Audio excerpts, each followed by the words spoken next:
Sin City, stop number 5 on the OB Builders Cup Series Tour, and we stop here in Las Vegas, Nevada for the Thomas Mullins 300 for the Moonshiners Racing League and the OB Builders Cup Series. Good evening, everybody. Welcome on in. Going to be a little bit of a skeleton show here tonight, as it's just me and Sean Stam here tonight. No Brandon Edstrom. He had some things he had to deal with, but he will be back next week. But as I said, happy to have you here with us for the Thomas Mullins 300 here from Las Vegas, Nevada. And it is going to be a fun night here on Ballin' TV as we bring you Moonshiners Racing League action here on this Wednesday night. And we welcome you on in if you're just joining. Like I said, just getting going here. And Sean, you're pulling double duty here tonight, commentating and producing. Yeah, appreciate you guys having me up here in the booth tonight. I'm not sure about you, Nick, but I am ready for a duel in the desert. Appreciate everybody joining us here on Ballin' TV, and we're going to get a look at the race schedule, see what these guys got coming up, but I think they got Las Vegas on their mind tonight.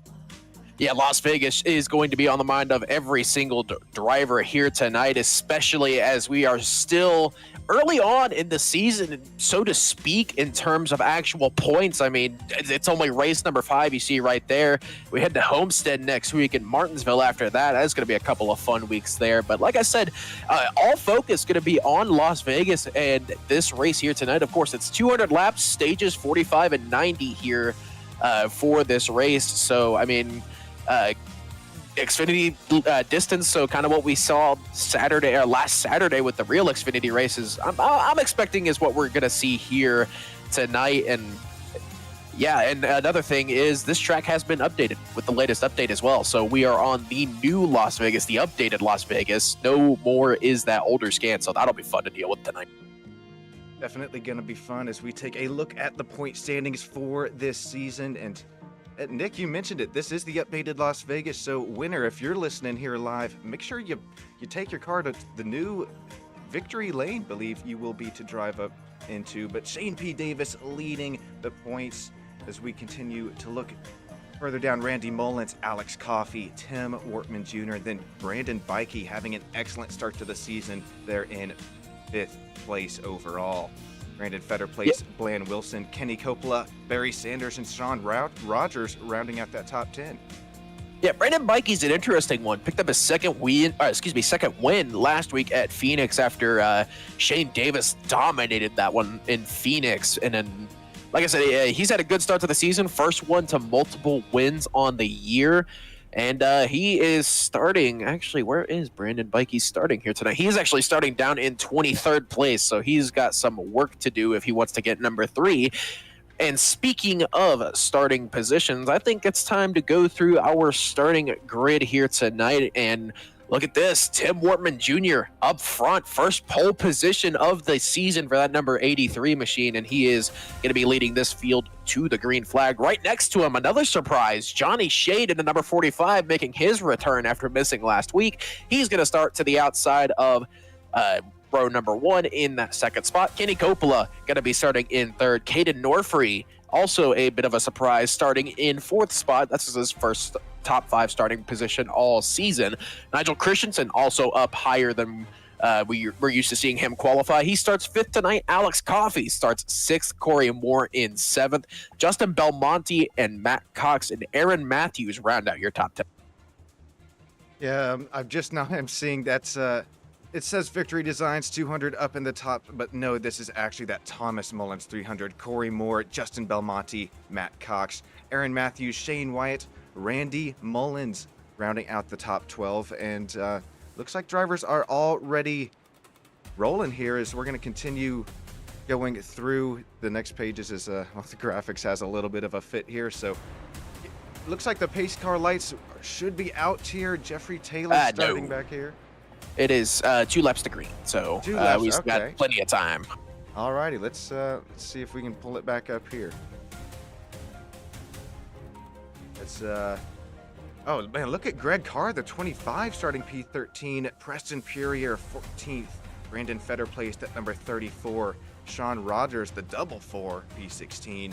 Paul Gallimore, Blaine Wilson 18, starting in 18. It's a good sign. Colt Splazowski, Chris Davis, James Middlemiss, Nick King, Brandon Bikey, Ryan Curry rounding out the top 24.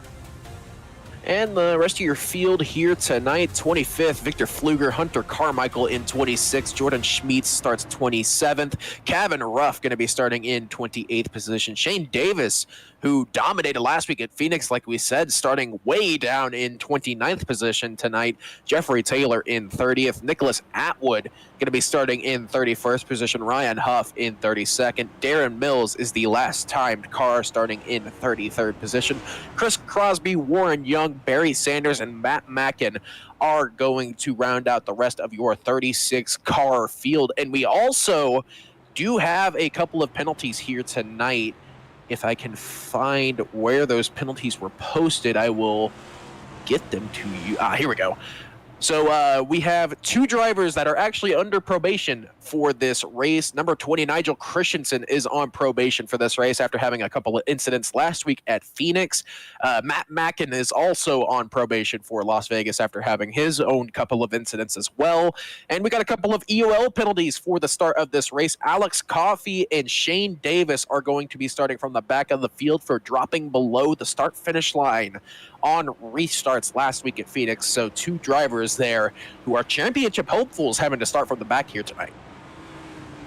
Phoenix, that kind of invites you to do in that dog leg, but new track, new mindset for these guys. Unfortunate that it's going to carry over for this week, but just about ready to kick this thing off. Wonder if these cars are just set up for the short run, as we have Tim Mortman Jr. crawling to the Geico restart zone. Get ready for it. Green flag is out, and away we go from Sin City, Las Vegas. Wortman getting a big old push from Kenny Coppola on that inside line, and we're going to see a lot of aggression to start this race early on, and then once the tires start to wear in a little bit, that's where we're going to start to see fall-off become a big issue here tonight. So pushing early on, but watch for that tire fall-off as we get through this run. 45 laps to the end of stage one. Side by side for P3, P4, and on is that the 77? Kenny Coppola getting a little tight, but making the bottom work. Almost looking three wide for the lead. That's Johnny Shade, who thinks better of it. And now Corey Moore right there as well. Great battling here at Vegas. Yeah, Tim Wortman Jr. falling off kind of hard right now. Started first. Now was defending that third spot from Nigel Christensen. Johnny Shade to his outside, going to be running that higher line. Oh man, three wide off of four here. Corey Moore, Nigel Christensen, and I believe I couldn't catch who that third one was, but we had three wide off of four there. See, fastest lap on the top of your screen going to that 77 as he gets his way in clean air. And I think we're going to start to see this single out here just a little bit, but I'm surprised that these drivers are pushing their car too wide here. You know the right front's not going to like this, and if these runs at Vegas are as long as I'm used to, especially in the open series, your right front's going to be begging for dear life as this race continues to tick on. Yeah, that's one thing with this updated scan is you could definitely run all of the lines now, and it's not as punishing on the tires as it used to be with the old Las Vegas, but you still have to save a lot of tire here. This track definitely got a lot more difficult with the art and resurfacing update that it received with the Season 2 build last week. So, like I said, it is going to be a kind of a 200-lap testing session for a lot of these guys, just trying to figure out this new track and kind of how the next gen's going to handle on it, because other than officials last week with NIS, there really hasn't been much practice with this new scan of Las Vegas. Not at all, and I think that we may be seeing it now as we're looking three wide back in the pack once again. I'm seeing a little bit of lag here on the stream, so apologies for that. We'll get that fixed here just shortly, but now we're settling back to two wide, and this is 6 laps into the run. Give it another 10, 20, and that's when handling is really going to start to play a factor here. Yeah, we're going to see who decided to push early on and who decided to save their tires. It looks like your Dig Esports representatives up front are just choosing to save a little bit here. Nigel Christensen and Johnny Shade those two dig cars in the top 5 right now. Got a couple of more right behind him. Corey Moore sitting at about 8th or 9th spot. And like I said, very, very fun race expected here tonight as we get another new fastest lap there at the top.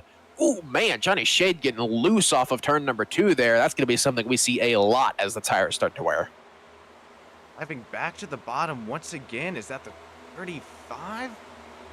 Hard for me to tell on my smaller OBS screen. Is once again, I'm pulling double duty up here in the booth, producing and commentating, trying to get this lag fixed for you guys. But yeah, the 34, I believe that is... Oh, trying to find the name there. That arrow running Toyota Camry, making the Brandon bottom Fetter Place. Yeah, Fetter Place. There he goes. Yeah, apologies for any issues with pronunciations or any awkward moments. Like I said, running a skeleton crew here tonight, just me and Sean running this race. So we do apologize for any issues with any streams or anything with any, flow of the show or anything. We should be back to normal next week. So just bear with us this week as we are trying to bring you this coverage of the OB Builders Cup Series, and we will continue to bring that coverage all year. So just a little hiccup this week, but we will be back to full strength next week at Homestead, but we get to watch this good race in the meantime. Speaking of little hiccup, Tim Wortman Jr., after starting on the pole, back here in P3 now, that's what I was kind of a little bit weary of. I wonder if Tim he started out definitely started a little slow. I think he's just saving right now. I mean, he's in a little bit of dirty air here, so. Could be exactly right. And I know we mentioned in the production meeting, I ran quite a few B Open races during the 13th week in iRacing here at Vegas, and I mean, this place will just eat that right front up if you're not careful. So I think you could be spot on there with Tim Wortman Jr.'s strategies got going on. Yeah, like I said, Vegas has always been a tire-saving track. Oh, man, Aaron Matthews almost spinning it on the bottom of turn number 2. Almost looped it. They're now 4 wide down the back straightaway, heading into turn number 3. They settle it out before getting there, but, man, 4 wide early on for these guys as Aaron Matthews almost loops it in 1 and 2. And forces another almost 4 wide there as Fetter Place thought about going up top 4. And this is back heading into turn 1 once again. And oh boy, I don't know, Nick. This just a little early to be getting this 4 wide. I mean, it's lap 12, coming to lap 13. It's got to save the mental state, save the tires. But these guys thinking, well, got to make up some spots here too, right? You can also race very hard here at Las Vegas, but like I said, tire saving is going to become the dominating factor if you're not careful. So a lot of these guys are racing right now, but they got to keep wary, like you said, of that tire wear, because if they let it get too much, then they are going to be going nowhere very fast. So gotta just be wary of how you're pushing this car right now, especially early on in this run with the air temp so high. I mean, it's 73 degrees in the sim, but that track temp sitting at a cool, even 100 degrees. Cool, even 100 is, man, look at the battle for P2. Oh, Tim Wortman makes the decision to run the bottom again, but I think that's Nigel trying to make the top of the hill work, and then that Priest-esque scheme of Justin Belmonte there. Just trying to wrap that apron, get those left sides hooked up with the paint. Runs just a few feet above the line this time by. Justin Belmonte running that fellow RFK fan there in Justin Belmonte as he works to the inside of Nigel Christensen for that 3rd spot. Yeah, Belmonte's honestly been a surprise this year. I mean, he was not one I had tapped from the list of names that we got. He was not one I had tapped to be a top 5 car week in and week out, but early on this year, he has definitely proved me wrong. So Belmonte may be inching up towards Final 4 favorite here. Look on board with Justin now is, who does the 45 behind go with? Johnny Shade. He's going to go with, that's a fellow Toyota Camry. But now, I mean, look at Justin making the bottom work. It sticks, and he'll get the nice run off of the exit there. Working lap number 16. We'll go ahead and get an update on those who had an EOL to start. Shane Davis and Alex Coffey were the ones given EOLs to start this race. They are up to 20th and 22nd, respectively. Brandon Bikey, your race winner last week, also qualified lower than expected. He's up in 21st spot right now. So they're working their way through the field. But like I said, they have a lot of work to do if they want to get back up to where they're used to being this year. So we'll have to keep an eye on them throughout the race. But we're working towards halfway of stage number 1 here. Kenny Coppola has actually taken the lead from Tim Wortman and has held it for a while now. So, but here comes Tim Wortman around the outside back up front. Side by side heading into turn 1 after passing the start-finish stripe. Who gives way? Whose tires are going to give way as well as, I mean, Tim Wortman. Nick, you could have been spot on earlier. Matter of fact, I think you were. Wortman back out front, and then look at Justin Belmonte making a move around the outside of the 77. Belmonte to the outside of Coppola. Coppola struggling just a little bit right now, maybe just backing off a little bit, trying to save a little bit of tire temp in that number 77 so he could come back a little bit later on in this stage. But Tim Wortman Jr., your race leader, second lead change of this race from when Coppola took it from Wortman on lap number 2. Alrighty, we're going to take a quick break here from Las Vegas, going to get this stream smoothed out just a little bit, and we'll be right back here on Ballin' TV.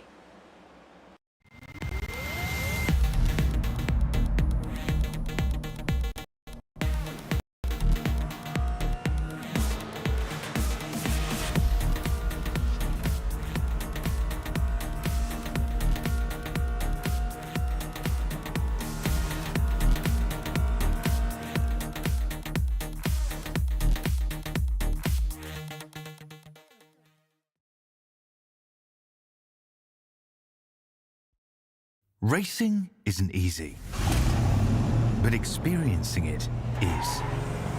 iRacing puts you in the driver's seat with the industry's leading sim racing game. Drive on laser scan replicas of the greatest racing circuits from around the world. Go head-to-head against other drivers chosen by skill-based matchmaking to ensure competitive racing at every level. Compete across all your favorite series in officially licensed cars engineered to deliver the most accurate driving experience possible.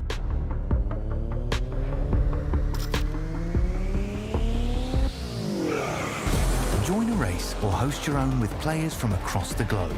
Race against the computer or in a league with friends. Feel the thrill behind the wheel. Visit iRacing.com.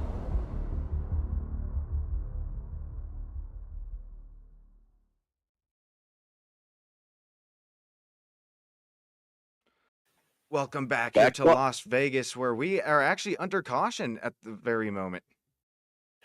Yeah, Johnny Shade gets turned down the back straightaway. I believe we're going to be coming back right into a replay. And very interesting crash for Johnny Shade here. Gets turned way down to the inside and almost avoids getting hit, but did end up getting hit at some point. Don't worry about those issues there. I mean, my iRacing also glitched out with that wreck, so that was a lot of cars there that were somewhat involved in that, but Johnny Shade was the only main victim getting turned in front of the field. Almost avoided getting hit by several cars, but I think he ended up getting clipped right at the end of the wreck. Couldn't tell you who by, though. Well, this is kind of interesting on the timing of this caution as well, as this is 100% fuel for our drivers here tonight. We do have 5 tire sets available, but got to be careful not to run through those quick, as it's a 200 lap race. It should be open this time. Be interesting to see if Wortman, Belmonte, Coppola, Mullins, or anybody a little bit further down the pack comes and takes fuel, or just tires, or just fuel here. Doesn't look like we're gonna have any takers up towards the front. Yeah, and as I said, Johnny Shade almost avoided getting clipped, but he ended up getting hit right at the end by Brandon Fetterplace, who had nowhere to go in that number 34 machine. So Johnny Shade almost avoided disaster, but he's going to have to sit down on pit road and repair his car. Man, he had a fast car too. That sucks for Johnny Shade. Gosh, it does. Looks like we are... Okay, lights are finally back out on the pace car. Tim Wortman Jr. is going to be back out to the lead, and are we going to see exactly what we saw in the race restart, where Wortman Jr. kind of loses the lead back to P3 and able to drive back up front, or have these drivers kind of learned what to expect? Now we're about to find out. As get Randy Mullins up there, going to be starting P4. I like that starting spot here. You can really see out of the A post of the car when Tim gets on the gas, and I think look for the 54 to get a better run than the 77 on this restart. Yeah, Randy Mullins, he's had himself a hot start to the season as well. Had a second place at COTA and a couple of top fives with the thrown in there as well, or excuse me, top tens thrown in there as well. That 54 has had himself a very admirable start to the campaign of 2025 here, but he needs a little bit more work here. He wants at least 3 more positions as Tim Wortman Jr. works his way into the sim wrap market restart zone. Green flag out in the air here at Las Vegas once again. First restart on the night, and Tim Wortman Jr. jumps out to 4-5 car lengths heading down into turn number 1. And Justin Belmonte is trying to block both lanes. What a restart there for Tim Wortman Jr. I mean, he was on the gas, and out of there was that contact. Contact between Coppola and Mullins. Coming off of 2, Coppola got up into that 54 machine. Both of them keep it straight, though, but here comes Mullins charging around the outside. Thought about taking it to the outside of Belmonte. Thinks better of it, sticks a nose to the inside of the number 60 as they cross the start-finish line and heading down into number 1. Turn number 1. We got a battle for second spot. Mullins gets tight on that inside, though. Has to give up the spot. Belmonte keeps that second place. Little crossover action trying to happen for that chrome numbered 54, Randy Mullins. Here goes back to the bottom to the track once again, and I know we saw a little bit of 3 wide back in the pack, but we're keeping it rolling here. Green is still out, and this battle for second place hasn't gone away since the drop of the green flag this restart. Got Coppola there trying to stick his nose in there, maybe just getting the clean air off the nose. It's almost some contact again between the OB builders, number 54, and Belmonte, number 60. Belmonte, a part of that Warrior Racing camp. And he's still to that outside of the 54 of Randy Mullins. He's fighting for the second place. He wants this result for that number 60 to get himself firmly in the playoff race. He wants these points. He wants these stage points. As we just crossed 20 to go in the stage. Oh, we got problems further back. The number 28 gets turned in front of the field, and there was a couple of more involved there. I believe that was Brian Curry that got turned in front of the field. I saw that happening out of the exit of 2. It looked like just an overcorrection gone bad, which, I mean, believe me, in the next gen's too easy to do. I'm going to try and get a look at the replay here and break this down of what happened. Looks like Brian Curry involved, Hunter as well, Nigel Hunter Carmichael. Yeah, Christensen, another Dig Esports guy involved early on in this race. That's 2 in 2 cautions. Now look at this replay, as it looks like it may have been Aaron Matthews packing air on the back of Brian Curry. Oh no. I think Curry may have just gotten a little bit scared of Aaron Matthews, and Carmichael and Christensen. Wow. Excuse me, that was Carmichael. That was, yeah, 2 big hits there. Shane Davis involved as well. You see there at the bottom of your screen. Doesn't look like he has too much damage. Try and get an aerial shot here of it. Yeah, watch the blue car on the bottom. This happens right on the exit here of 2. Just starts to lose the car, and then up the track it goes. Yeah, takes out Carmichael, nails the inside wall. Christensen hits hard. Excuse me, that was Kevin Ruff that was involved. That's my fault, not Shane Davis. Shane Davis is actually sitting in 8th spot right now. Couple of big wrecks early on here at Las Vegas. One more look. We're going to hop on board with Brian Curry and just check out how fast this happens. Nowhere to... Oh, yeah, you could see him getting loose before Carmichael even got to him. And he just gets pinballed by the rest of the field. Hate that for him and the 28 crew with, I mean, as much pace as they were showing out here today in Vegas. Yeah, and then Christensen further back as well. Also very hurt in that number 20. A couple of early wrecks here, taking out a lot of contenders. I mean, Christensen, Johnny Shades, a couple of laps down, I believe. So a lot of people being, actually Johnny Shade, where is he? He's actually 6 laps down in 35th spot. So hate to see that for him. He's still on pit road. Jamison Middlemiss also on pit road, 7 laps down. I know that this is so early in the season, but these names that you bring up that are several laps down, I mean, playoff points, it very commonly comes down to the separation of just a couple points, and that's why we're making such a big deal out of this. Is even early in the season, it's still a pretty big story. Okay, and I think Alex Coffey may have been involved in that first accident as well. He's also 2 laps down. And he has some pretty decent damage on that number 19. So, Alex Coffey, another one of your championship hopefuls, struggling early on here, 2 laps down. But the good news is, we are in Sin City, so you do get the bank on some cautions here, bet on some cautions, and hopefully get back on the lead lap. And from the looks of it, we may be on for one of those races where Alex Coffey should be able to get back onto the lead lap at some point.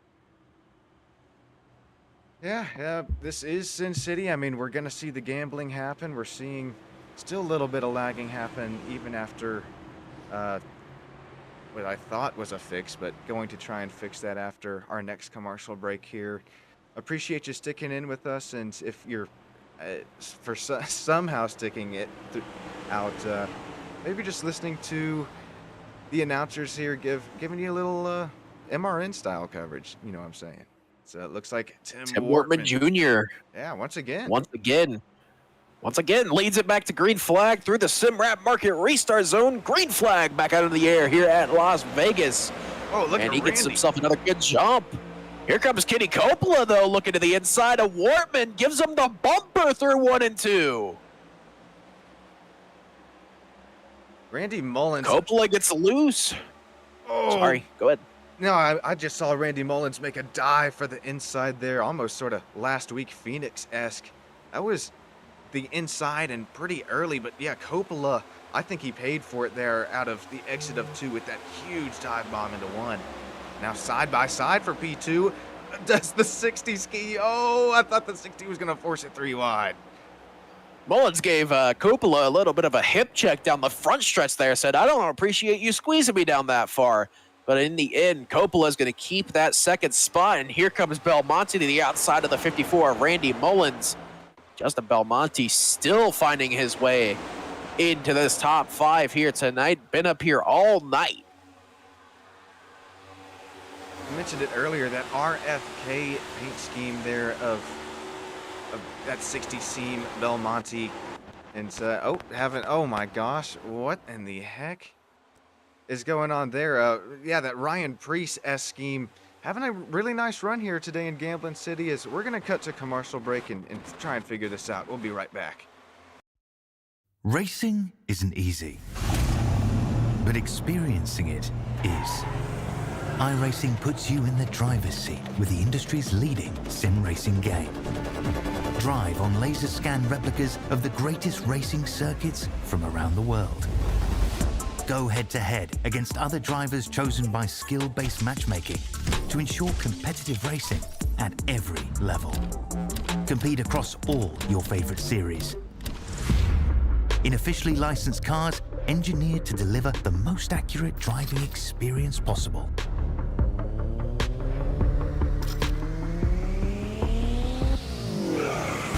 Join a race or host your own with players from across the globe.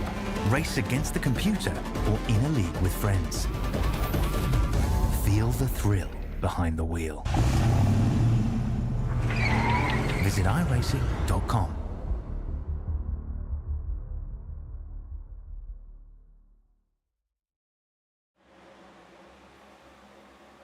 Apologies once again for that commercial break there. We're back here at Las Vegas Motor Speedway. Lap 36 out of 200. Coming up on the end of stage number 1 here. Tim Wortman Jr. still leads it. Kenny Coppola in second, but he is being, actually that is, I believe, that's actually Caden Norfree going for second spot here. So the 35 of Caden Norfree looking pretty good in that number 35 Toyota Camry. He's actually looking to take the lead from Tim Wortman Jr. here as we're closing in on the end of stage number 1. Jordan Schmeets is up here as well. A couple of new faces at the front of this race. Come from? I believe they may have taken tires. There's no way they didn't take tires. Oh my gosh. Well, I guess the gamble's worth it, because now that is Caden Norfree to the lead here in Vegas. That gamble's going to pay off, but now down a set, unfortunately. Got Jordan Schmeets up to P3 and side by side back here for P5, P6. Schmeets up into third, looking for second. Caden Norfree up to the lead. Got a couple more guys coming up here as well. Aaron Matthews in the number 5 is going to take it to the outside, and Jordan Schmeets 3 wide for second place down the back straightaway, and Aaron Matthews is going to take 2 for the price of 1. And the 22, look at the, trying to work the top, makes it work, and now the 81's going to follow suit. Yeah, those Barry Sanders tires there. Yeah, definitely a lot of new tire takers here. And Aaron Matthews is now hounding Caden Norfree for the lead. Looking to the outside of the number 35 off of turn number 2. He's going to take it to the inside, the old up and under.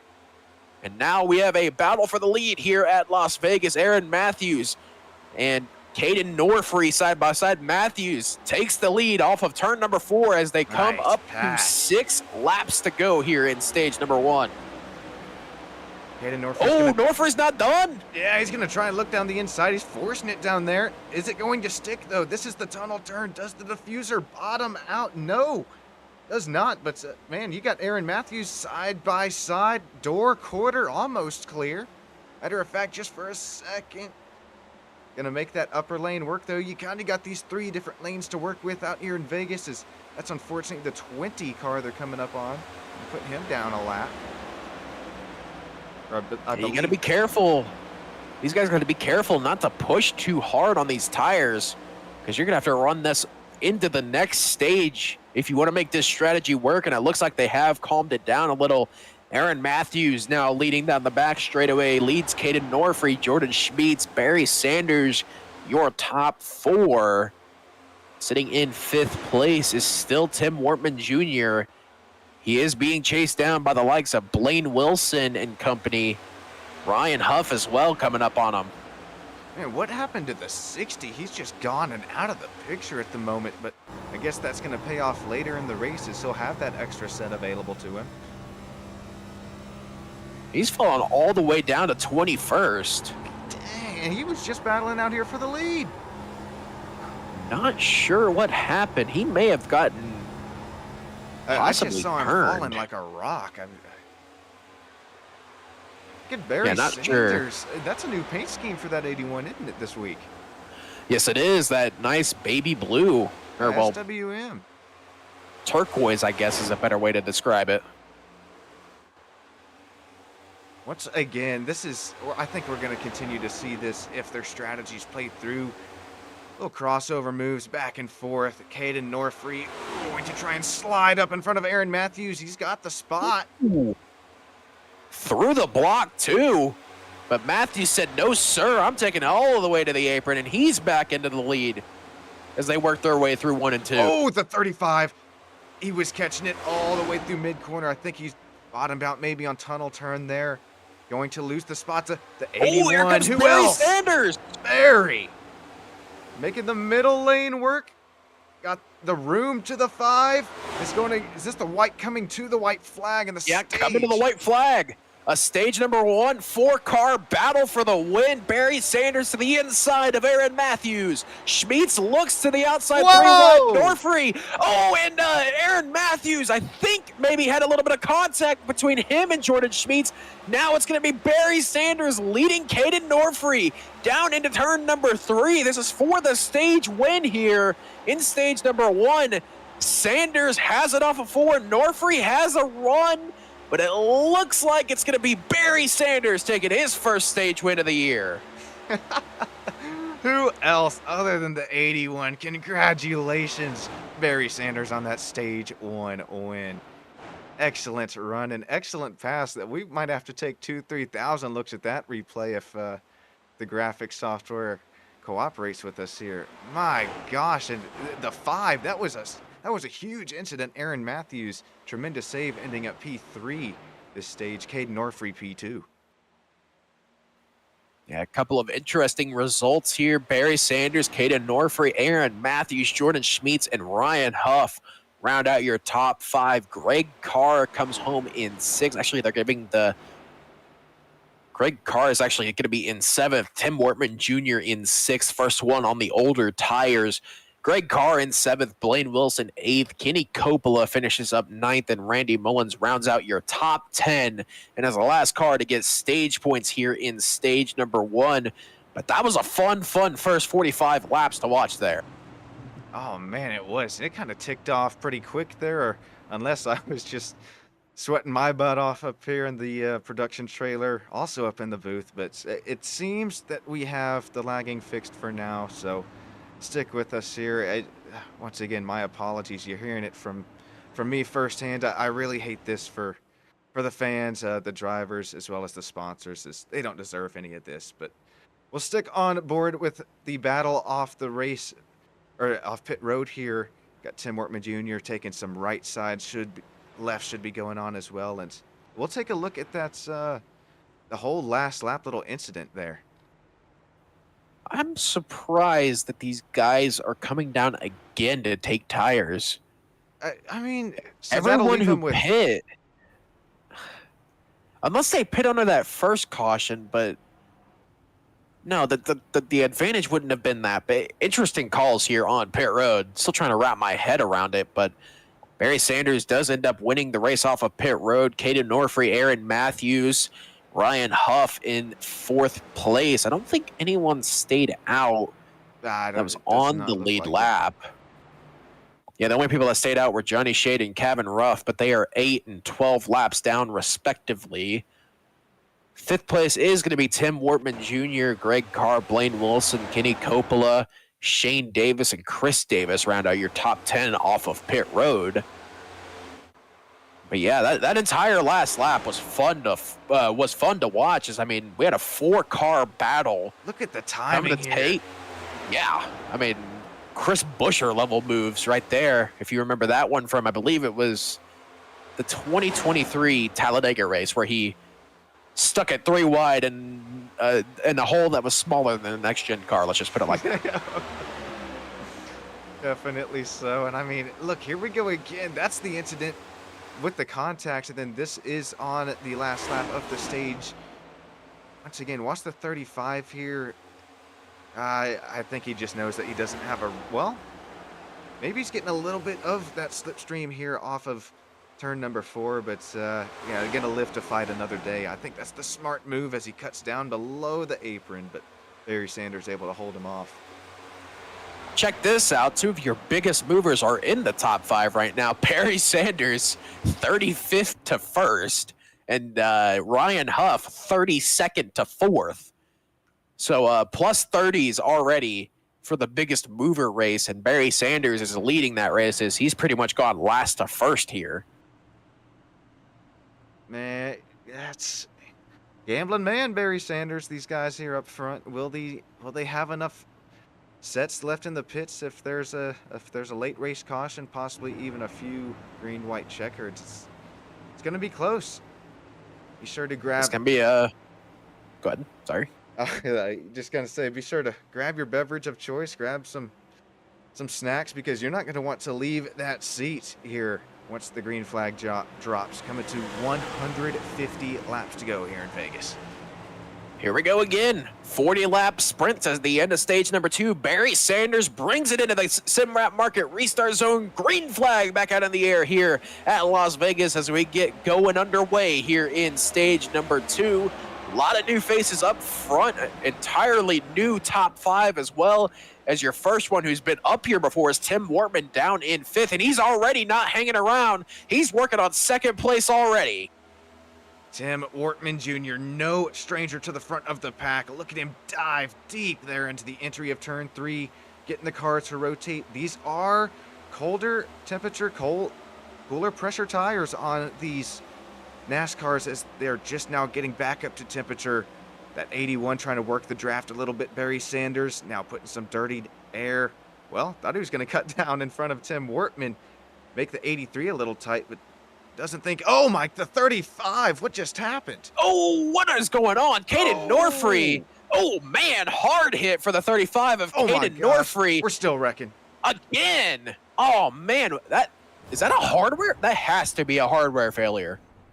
Oh, he was so far off the pace so quick. I'm right there with you, Nick. That could have most definitely been a hardware failure. We'll get to look at the replay for you guys there in YouTube land. That looks odd. Yeah, either he somehow managed to blow the motor, or some sort of hardware issue. Okay, we're gonna, yep, there's the black and green 35, about middle of your screen. Everything looks good here. See what happens, I'm not sure, because... Oh, he just, maybe pedals disconnected? Because that was... That's the only thing I can think of. Oh, man. 34-22. Brandon Fetter plays Jordan Schmeets there. Let's, you know, the one thing that I will give this graphic software, other than absolutely frying my PC, is we should have the ability here. Oh, it's not working. It's showing. Okay. Well, we can listen and see here. Oh, yeah. You saw it right there. Wheel disconnected. And sounds like the pedals may have disconnected as well. Yeah, definitely so. And it just, these guys are going so fast here. You cannot slow the car down that quick, especially one of these next gens. He's also dropped from the session as well. So hardware / software / power outage maybe? Not sure up here in the booth, but we are under caution once again here at Las Vegas. 53 out of 200 laps complete. Barry Sanders still leads it after that quick turnaround. But if you're just now joining us wondering what just happened, Caden Norfree still not 100% sure what happened, but it sounds like some sort of hardware issue for the number 35 of Caden Norfree, because we're hearing that his pedals died. He also may have had a power outage somewhere in there as well. So we both were kind of spot on there. Yeah, we'll clear that up as soon as we can, but Caden Norfree no longer in this race. Oh, you hate that for Caden. He was running up there after that gambled strategy call, but I will say that makes me feel just a little bit better inside. I'm not the only one with some hardware issues tonight, but oh boy, all jokes aside, this will put everybody's tires back on the same strategy. We have an update. His power did go out there, so power outage for the number 35. Unfortunate into the night for Caden Norfree, but well, if his power went out, then how did he? Never mind. I'm not going to get into that questioning, that line of questioning there. We'll just leave it to a power outage. Oh, don't you get quiet now! Don't reel me into this. Hey, I was going to question why the car stayed on the track so long after the power went out, but I'm not going to question it. I'm not blaming that on anyone. I was just curious as to why the car stayed on so long. That's an iRacing thing right there. Well, I can actually tell you it's because the wavelengths in the fiber Ethernet. No, I'm just kidding. I have no clue. Okay, yeah, you lost me at wavelengths, man. We're going to get back to what I actually know how to talk about, which is racing, as we're getting ready to come back to another green flag here. Barry Sanders heads it towards the sim market restart zone. Green flag back out in the air once again at Las Vegas, and we are rolling once again. Barry Sanders with another huge jump. Aaron Matthews in second also gets clear. Tim Wortman Jr. and Blaine Wilson are your first side-by-side cars in the field. As I say that, though, Aaron Matthews looking to the inside of Barry Sanders down the back straightaway. Once again, the leader is just able to, I know that they control the restart zone, but once again, the 81 with a huge jump. We saw that with the 83 earlier on. We're now side by side for second as well as fifth and further back in the pack. Oh, is the Blaine Wilson. He's thinking about it. Blaine Wilson thought about shooting it to the outside of Barry Sanders there. And I'll tell you, one person who is thinking about 3 wide is Shane Davis as he comes up into the top 5 for the first time tonight. That number 79 is rolling deep on that outside. And he's already working his way past the outside of Aaron Matthews. Thought about taking it to the outside of Blaine Wilson as well, but Wilson has his own mega run. Is that just different tire pressures? Is that just different mentality? Is that elbows out? Is now look at Blaine Wilson looking to the bottom of the track, getting some clean air on that number 18 Toyota Camry. Is now, I mean, Shane P. Davis. Where did he come from? Where did he go? Where did he come from, Cotton Eye Joe? All right. Oh, come on. Oh, you gotta give me that. All right, that was uncalled for. No. Unnecessary use of rhymes, 15-yard penalty, restart. But Shane Davis bump drafting Blaine Wilson down the front straightaway there. Wilson peeks a nose to the inside of the 81 of Barry Sanders. Davis to the outside of the 18. Davis blinks out, he's back. Shane Davis is back on track, confirmed here, as he does take second spot from Blaine Wilson. Also looking to the outside of Barry Sanders. Oh, that one got tight. Yeah, you could maybe fit a piece of paper in between the 79 and the 18. And once again, side by side here for P2, burning up the right fronts. Barry Sanders working the air on these guys. Gonna get another nice run off the exit, but oh, here comes that top side. Oh, there Barry Sanders playing the lines here. Blocking at 1.5 miles. Who would have thought? Love these Sanders, cars. though. 1.5 miles. Oh my gosh. I thought we were going to get the Daytona. We're going to be 3 wide. Oh, man. We were about to be 3 wide for the lead. Wilson's looking for it. He keeps pointing that nose in there. We're going to get 3 wide here for the lead here shortly. Wilson's thinking about it. And if I know Blaine Wilson, he is thinking about sending it 3 wide sooner rather than later. He does not like waiting around very much. And if he sees the spot, he's going to go for it. Oh, he got Aaron tight. Matthews with a huge run as well. Here comes Kenny Coppola as well. Coppola to the back of Aaron Matthews. Shane Davis into the lead solo. Matthews takes it all the way up into that 3rd line. What a almost power up into move. the 4th line. Power move out of Shane Davis as here comes Coppola. No, thinks better of it. Gonna run that outside line, take away Tim Wortman Jr.'s air, but Blaine Wilson's got to be pissed right now. Got tight out of the corner there again. He was just up here battling for the lead, and now once again bump drafting with the 81. Well, you want to know how it's a crazy race? It's because we got Crazy Chuck in the YouTube chat. That's why these guys are racing so dang aggressively. I think we have figured it out. I think we figured out why it's been so crazy tonight. I think he's definitely given these drivers a taste of that purple moonshine, but you can see it here. Aaron Matthews, matter of fact, took the lead that time, but does Shane P. Davis the shorter way around the track? Nah, I don't think he's going to. Check out the momentum out of Aaron Davis out of turn 2 here. Oh my gosh, he'll clear him for the lead. Nice work. Aaron Matthews clears for the lead. Davis thought about sending a dive bomb to the inside of 3. Thinks better of it. Barry Sanders now coming back. Thought about taking a run to the outside. Davis ends up blocking that one. Single file now throughout the majority of your top 10 here.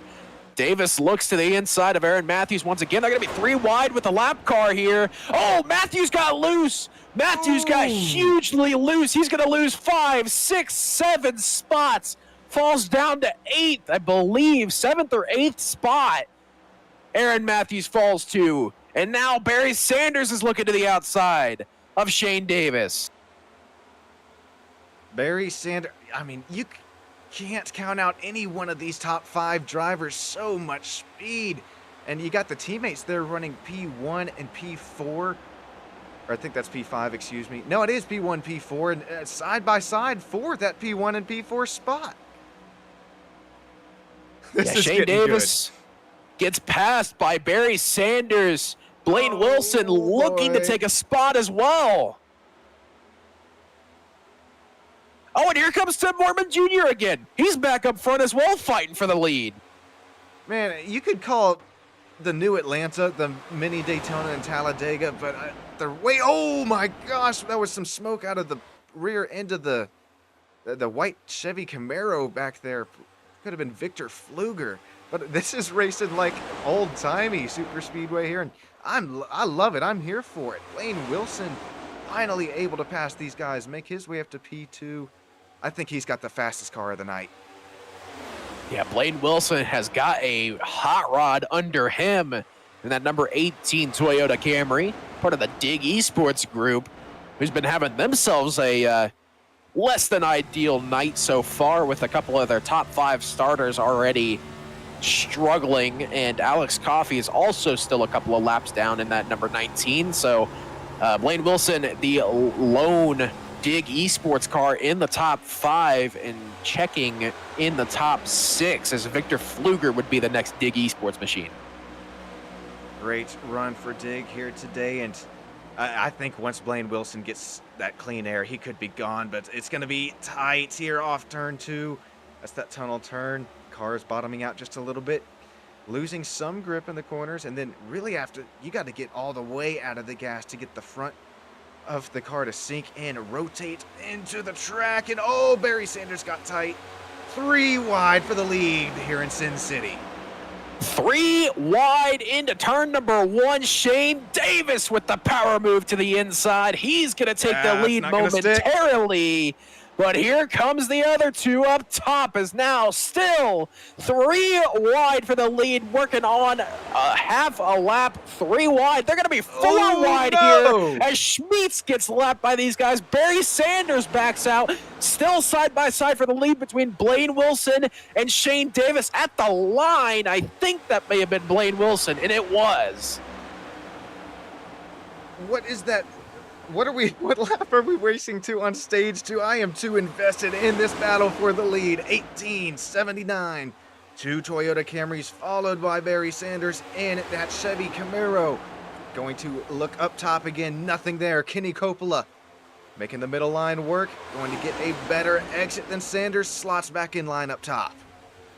Coming to the 20 to go here in stage number 2. Blaine Wilson has led a explosive stage number 2, but he has been hounded by the 2 guys right behind him, and Shane Davis and Barry Sanders. And here comes Kenny Coppola, Tim Wortman Jr., Aaron Matthews is back as well. Chris Davis is in this race as well. Name a driver, they've probably been in the top 10 tonight. Shane Davis is starting to struggle in that teal machine. I saw him there out of turn 2 and even entry into turn 3. Watched Kenny Coppola here to possibly make the run on the outside while he's there. I thought he'd have more momentum. We'll stick with him. Actually, we'll ride on board with Coppola here on exit. Oh, as he actually scrapes the wall. That's not going to help the run. No, Tim Wortman Jr. bump drafts the 77 to Coppola down the back straightaway, keeps him side by side with Shane Davis. Love that yeehaw right underneath that Chevy bow ties. Wortman knows that he's going to get that rear cam pointed right at him as much as he runs up front here. I hate that we're up front. I mean, watching these battles up front, as the battles all the way around the track are so tight, but you never want to miss a pass for the lead, and they just keep coming lap after lap. And then 2 wide back here for 10th on back. I mean, it doesn't get better here at Bump and Run. Or, excuse me, that was last night. It does not get better here at OB Builders Cup, brought to you by Ballin' TV. This is Nick and Sean up in the booth, and they're coming to lap 74. This is going to be when handling gets to be an issue. You're starting to see Kenny Coppola try to wrap that bottom. Barry Sanders working that top line, trying to cool off the tires just a little bit, but the packs are so tight. Side by side, once again, could be, looking 3 wide for P2. 3 wide for P2. Coppola to the inside of Barry Sanders. Sanders almost spins it right in front of the field. Keeps it straight. Still 3 wide for about 5th spot here. Tim Wortman, Barry Sanders, and Chris Davis are 3 wide. Sanders backs out of it. Now back to 2 wide for 5th position as Chris Davis looks to the inside of Tim Wortman Jr. That could have been a huge incident for all of our cardboard cutout fans. I mean, couldn't be going home with a face full of debris if I believe, yeah, that was Wortman, if he went ahead with that move. But no, thinks better of it, lives to fight another day. Gamble on here in Vegas is Shane Davis. I said he was struggling. He's moved up to the top of the track. Now kind of late apex into the corner here. Side by side, looking at Chris Davis trying to look down the inside of Tim Wortman Jr., but that's not there yet. 74. Shane Davis. That's who had that amazing save just a few laps ago, the 74. Yeah, that's Chris Davis in the 74. Shane Davis in the 79 is hounding Blaine Wilson for the lead right now. He is all over the back bumper of that number 18. Kenny Coppola is also up here in that number 77. He wants a piece of that lead as well. We had a couple of more problems in the back. I believe it may have been Shane Wyatt hit the wall off of 2. I believe so. Eyes are still up front as Blaine Wilson keeps the lead off of 4. As we're coming to 13 to go here. Excuse me. 13 to go here in stage number 2. Chris Davis to the inside of Shane Davis. The Davis and Davis show for 2nd place, as now Chris Davis is starting to make his moves. Oh, man, the momentum wasn't there for the 74 of Chris Davis. And then now, well, gonna get the air taken away from Shane Davis up in front. And then Coppola, I mean, don't count him out just yet, making the outside work. He's got no help behind him, though. Oh, boy, Blaine Wilson out in clean air. Oh, my gosh, it looks like Tim Wortman a little bit indecisive, and now would be a great time to cut to it. Hop on board with Tim Wortman here and go to, I believe we do have the driver cams here tonight. Driver cams are going to be pulled up here. You see all the drivers there. All that focus. A lot of these guys are actually in the top 10 right now as well. So this is maximum focus that you're getting to look at here. Yeah, that's Tim up in the top left, and I don't think I've seen him blink in the last, since we pulled this graphic up. You see Tim Wortman, Jeff Taylor, Nigel Christensen, oh, no! and Boyles. Oh, Wortman gets turned down the back straightaway, saves it though. Oh my gosh. What a time to be on board with them. Ooh. Oh, him and Chris Davis made some big contact. Davis loses a ton of time as well. Doesn't lose as much as Tim Wortman does, though. Take a look at this replay of it here. It should be right out of the exit. Tim Wortman Jr. Continue to race on while we look at the replay. I think you're right, Nick. I think he just gets tagged here from the 74. Oh, he gets loose. What a save. Both those drivers. Oh, my goodness. Damn. All right, we'll get back up to the lead there. Just wanted to quickly take a look at that. Oh, man. I thought for sure that was going to bring out a yellow. Blaine Wilson. Oh, excuse me. I'm not live. That was my fault. Blaine Wilson still has pulled out a pretty decent gap in terms of the lead to the... Oh, Jordan Schmitz is in the wall further back. Oh, and he's actually wrecking. No, No not caution yet. But they about wrecked down the back straightaway. Victor Fluger got a piece of him. Oh, wait, no, that was Nick King in the 12. My apologies. That was not Jordan Schmitz. Oh, there's the... Yeah, well, Penske running cars. Yeah. Let's see if we can get a replay of it here. Oh, that's after the wall contact, or is that... It was down the... Yeah, it was right here. Ooh. I mean, just so Fluger, far off nowhere the to pace. go. Oh, there we go. 54 goes tagged. Are we still Randy green Mullins. somehow? Yeah, we're still green. Still clean and green here, coming up to 5 to go in the stage. Sitting at 7 to go, actually, right now. Love to take a look at the damage on the 54 as we bring our binoculars out. No damage really on the left side showing, so that OB Builders, oh, love the chrome numbers. They'll blind you going down the back stretch. Yeah, I think, yeah, the 54 can live to fight another day.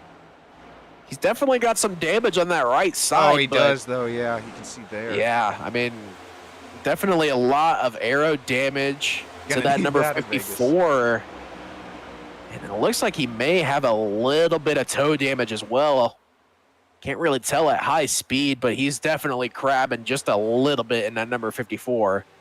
But to keep an eye out on that as we get towards the end of this stage and see how much damage he ends up having. Blaine Wilson, though, still leads. It's so interesting to me. I mean, just a couple laps ago, we were looking like mini Talladega, mini Atlanta, and now that handling has become even more of a factor. I mean, look at, single car battles now. Yeah, that's the beauty of Talladega. You can go from pack racing to single file, a couple of attempts between each car in the snap of a thumb. That is the best thing about Las Vegas Motor Speedway. Love it, and you know who else is loving it right now? It's got to be Blaine Wilson out here, clean air, putting these lap cars down just every other lap, it seems, and getting through them really quickly.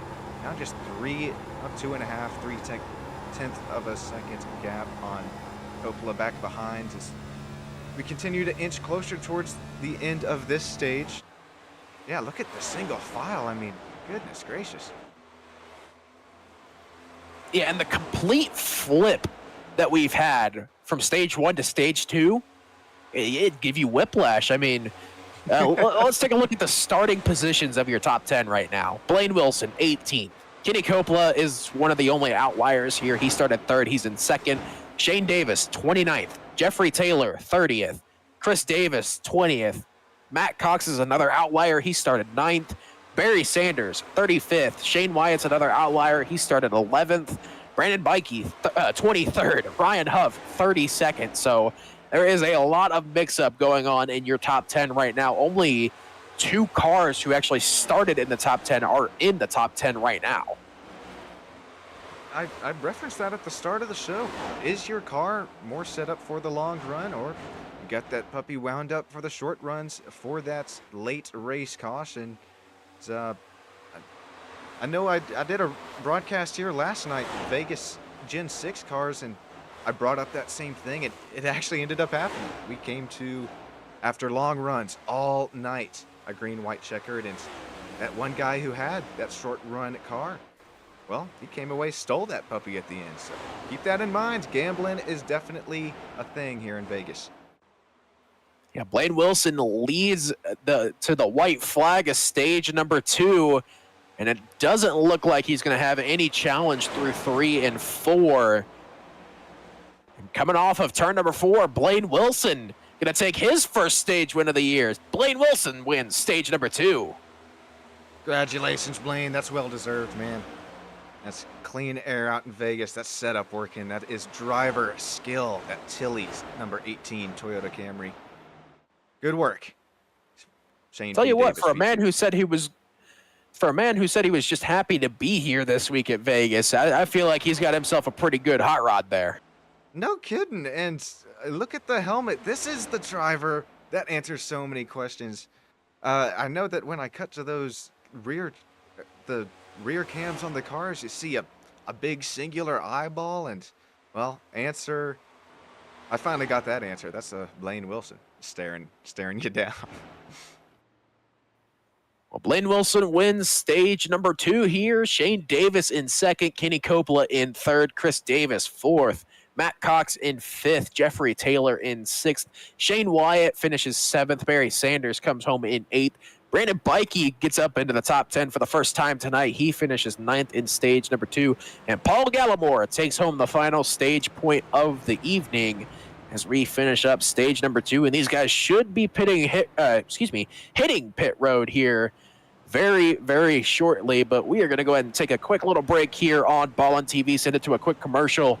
We will be back here in just a few moments' time to take you through the rest of stage number 3.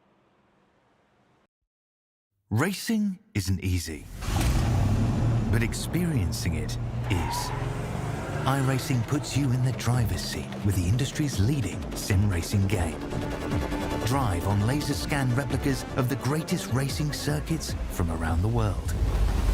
Go head-to-head against other drivers chosen by skill-based matchmaking to ensure competitive racing at every level. Compete across all your favorite series. In officially licensed cars, engineered to deliver the most accurate driving experience possible.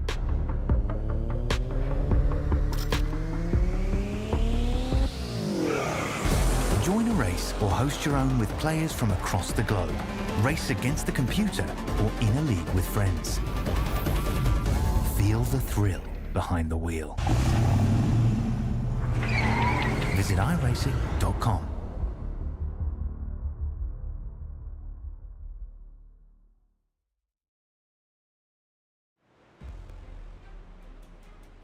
Welcome back here to Sin City, Las Vegas Motor Speedway, where we're bringing you the Thomas Mullins 300. And while we have just a little bit of time here, I'd like to get a little bit of information on the man himself.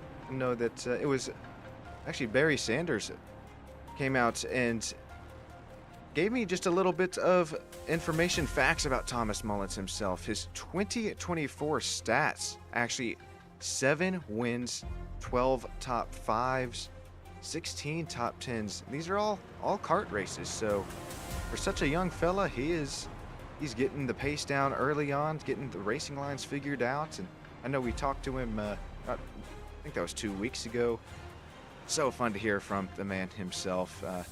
2025 season stats so far: 3 races in the Bandolero, all resulting, get this guys, a P2 finish. He's got 1 race in the Outlaw Kart, resulting in a heat race win and a P5 finish in a main. So pretty cool. Okay, a little interesting development here. Uh-oh. Well, Blaskowski has been disqualified. Are you Nick? I'm not kidding. Okay, well, do we have reasons for that, or is this... Nope. Okay. No idea why the number 8 was disqualified. He pulled down pit road and got disqualified. So as soon as we figure out why that was issued, we will let you know. But we are just as confused as you are as to why the number 8 was disqualified. But we are coming to a restart here, as Blaine Wilson going to lead the field once again down to the SimWrap Market restart zone. He's got Kenny Coppola to his outside. Green flag back out in the air here at Las Vegas. We are go in stage number 3. 105 laps to the end of this one. Yeah, longer stage here. Going to have to save some tires, save some fuel. Hopefully we start to see some green flag pit stops, but we are, pace laps at upwards of 160, coming upwards of 170 miles per hour, 2x2 heading down the backstretch here in Sin City. Blaine Wilson, Chris Davis get out solo, but Kenny Coppola firing back on that outside line, looking for that second spot. Coppola almost hits the wall off of turn number 4, but keeps it out of it and keeps it going for that battle for P2. And down into turn number 2 is still going to be side by side between these two. Coppola making the top line work, as we were 3 wide just for a second, as well as 3 wide further back in the back of the pack. Coppola's car, just fires out of a cannon on these restarts, and it really comes to him. It sticks to the track. He's got the grip as the run continues on. Blaine Wilson, Kenny Coppola, Chris Davis rounding out your top 3. Wilson starting to edge a little bit of a gap to Coppola. Chris Davis trying to pull in Kenny Coppola as well.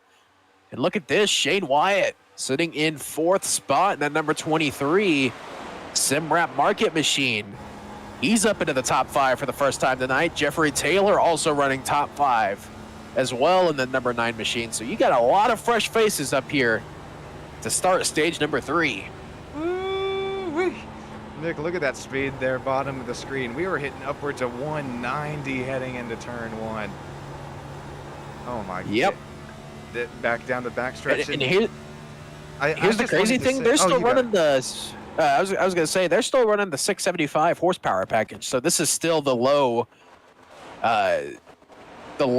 horsepower package that these guys are running. They're still hitting 190 into 1. Well, that's what I was just picking up on as we started. I think we may have thought of that at the same time.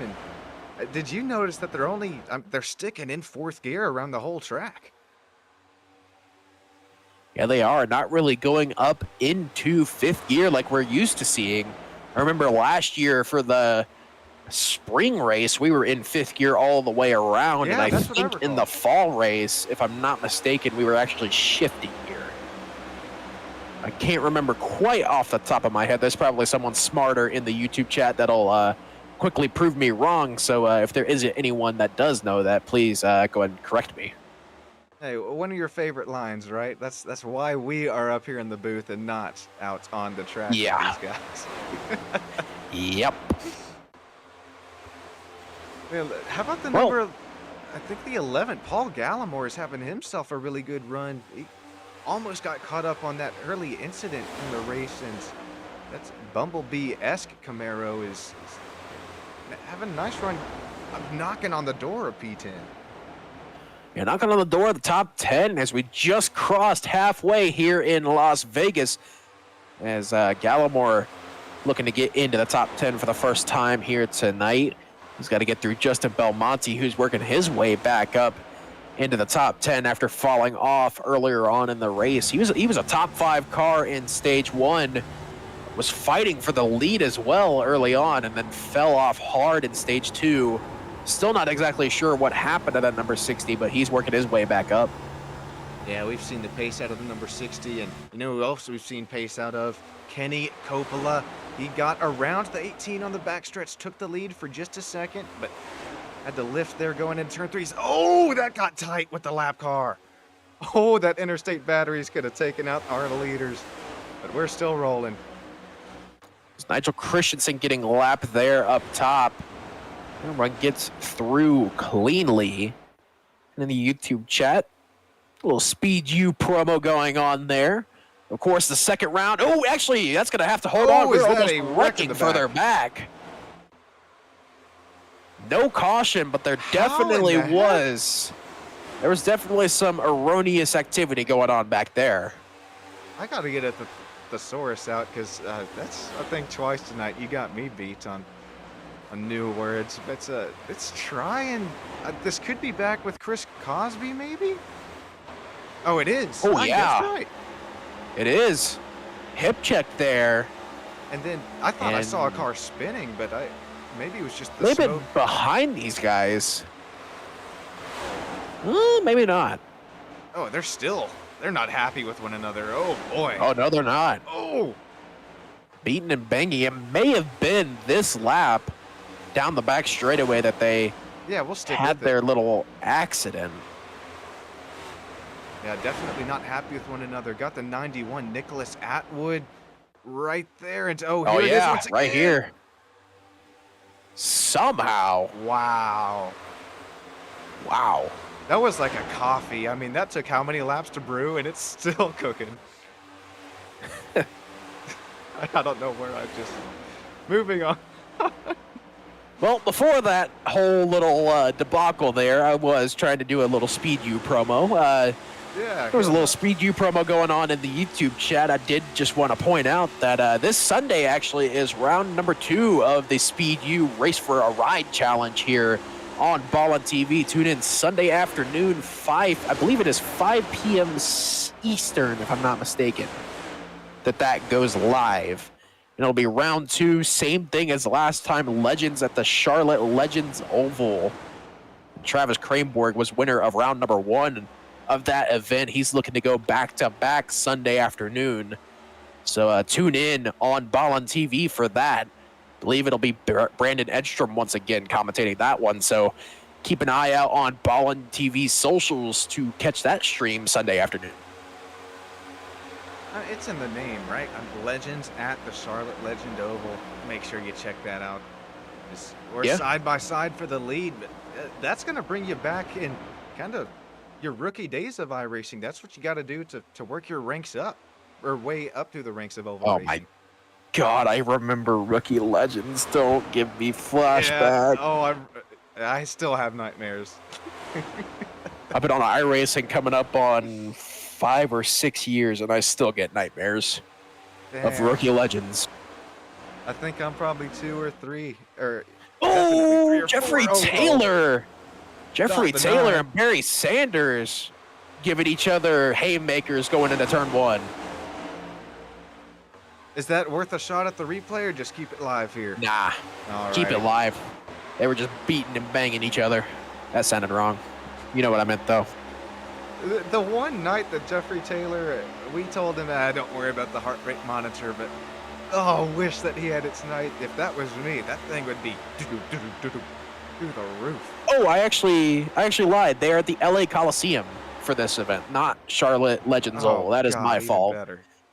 I apologize for that mistake, but yes, same time, same place, just at the LA Coliseum instead of the Charlotte Legends Oval. So my apologies for that mistake, but like I said, still could catch it on Ballin TV Sunday afternoon.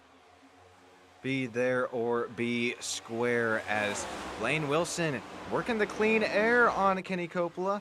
Chris Davis right there behind, but this is, once again, we're trying to see the 77 cut low on the track. Just not enough momentum there. Keep the speed up on exit. Gonna dive to the bottom once again. This is into turn 3. It's gonna be even harder to get it to stick, but out of the gas early enough and able to get back on the throttle just a little bit earlier than our leader Blaine Wilson. Oh, here we go. Oof. Off the back end of, can't tell who that is. That was looking off the back end of our leader. Oh, I was looking off the back end of Blaine Wilson. My fault. No, you're all, I should have. Get a little distracted there. I saw a Twitter headline and I had to make sure that was real. It was not real. The world is not ending yet. Do not worry. No, I'm just. No, I got NBA Sintel. Don't worry about it. Oh, even better. Hey, that account's got me one too many times. Oh, man. The good old NBA Sintel meme. Everyone who is a sports fan has been Sintelled at least once. Anyway, back to the racing. Kenny Coppola is to the inside of Blaine Wilson for the lead down into turn number 3. These guys start to battle in too much. You got Chris Davis right there. You also got Barry Sanders not far behind them. Tim Wortman Jr.'s there. I mean, Shane Davis. One mistake from these two up front, and this is a group race once again. And I don't think it's if it happens, but with all due credit to these drivers, this is some of the most clean, most sportsmanship I have seen in oval racing. I don't think it's if an incident happens, but when these drivers get together. Barry Sanders just gained 2/10 a lap, and oh my gosh, can he go for lap? Coppola's gonna get turned off the nose of Blaine Wilson in front of the field. Bikey's in front as well. Gallimore goes through the grass. And Corey Moore nails the 77 of Coppola finally. No! That was a pinball waiting to happen. Who ended up hitting him finally. Oh my gosh. You saw it coming. Coppola got clear in the middle of 3 and 4. I don't want to say that was a self-clear, but I mean, he kind of forced his way up and then got loose coming off of 4. We'll have to look at the replay, get a closer look at that. I blame, this is all on the commentator. This is all on me. Man. I was Commentator's curse strikes in the worst way possible here at Las Vegas. Coppola gets turned off the nose of Blaine Wilson. We're looking at a replay right here. This is going down the back straightaway. Remember, they wrecked see here. Yeah, you see here, Coppola clears Wilson. Oh, he got on the seam and got loose. Oh. Yeah. Okay, that wasn't a self-clear. That was Coppola hitting the seam. Bikey nowhere to go. Gallimore, Taylor go through the grass, and then Corey Moore comes in and just cleans out Coppola. To top it all off, Kenny spun through the pit exit cone there, so gonna be a black flag on top of all this. Just to add insult to injury, I guess. Let's try to take another look there, because you saw the 77, like you said, Nick, exactly, cross that seam and get loose, and I think that was just it. Yeah, that was it. I mean, he got loose, saved the slide, but I think Blaine Wilson coming up to the rear end of the 77 so quickly is what got him loose the second time. Maybe a Because little if we get another look there. at this, yeah, if we get a second look at the replay and slow it down, I could describe it a little bit better, because it's hard to describe kind of what I saw there at full speed. Just gonna back But this rewind up. it real quick. Yeah, I always hate to do this, but just the I mean, faster it way is to what it do is. this. Yeah. Yeah, This skeleton I mean, weekend here. yeah. You see here, there's that first getting loose. If we could run that back and slow it down real quick. Oh, my stream deck's not working.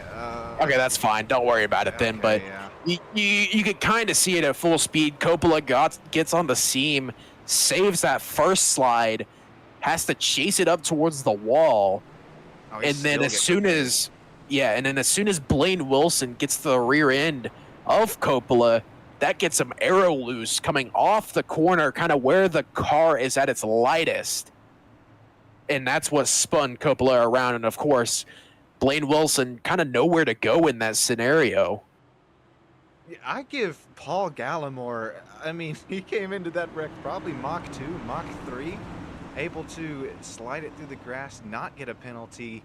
Excellent run for that yellow and black number Chevy Camaro. That's going to present him now starting P6. Nice job getting through the wreck.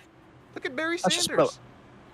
Barry Sanders leading this race, but I don't think the Las Vegas Motor Speedway groundskeepers are going to be too happy with Paul Gallimore or Jeffrey Taylor there. Doing a little bit of free lawn mowing, those two were. Maybe, just maybe this time, Bill's on me, because that was pretty fun to watch him bouncing through there. If my stream deck was working, had those slow-mo shots, it'd be cool to see him catching some air, but we are coming to green flag once again. Into the sim wrap market restart zone. Chris Davis gets it going on the outside. Green flag back out in the air here at Las Vegas. 118 laps out of 200 complete.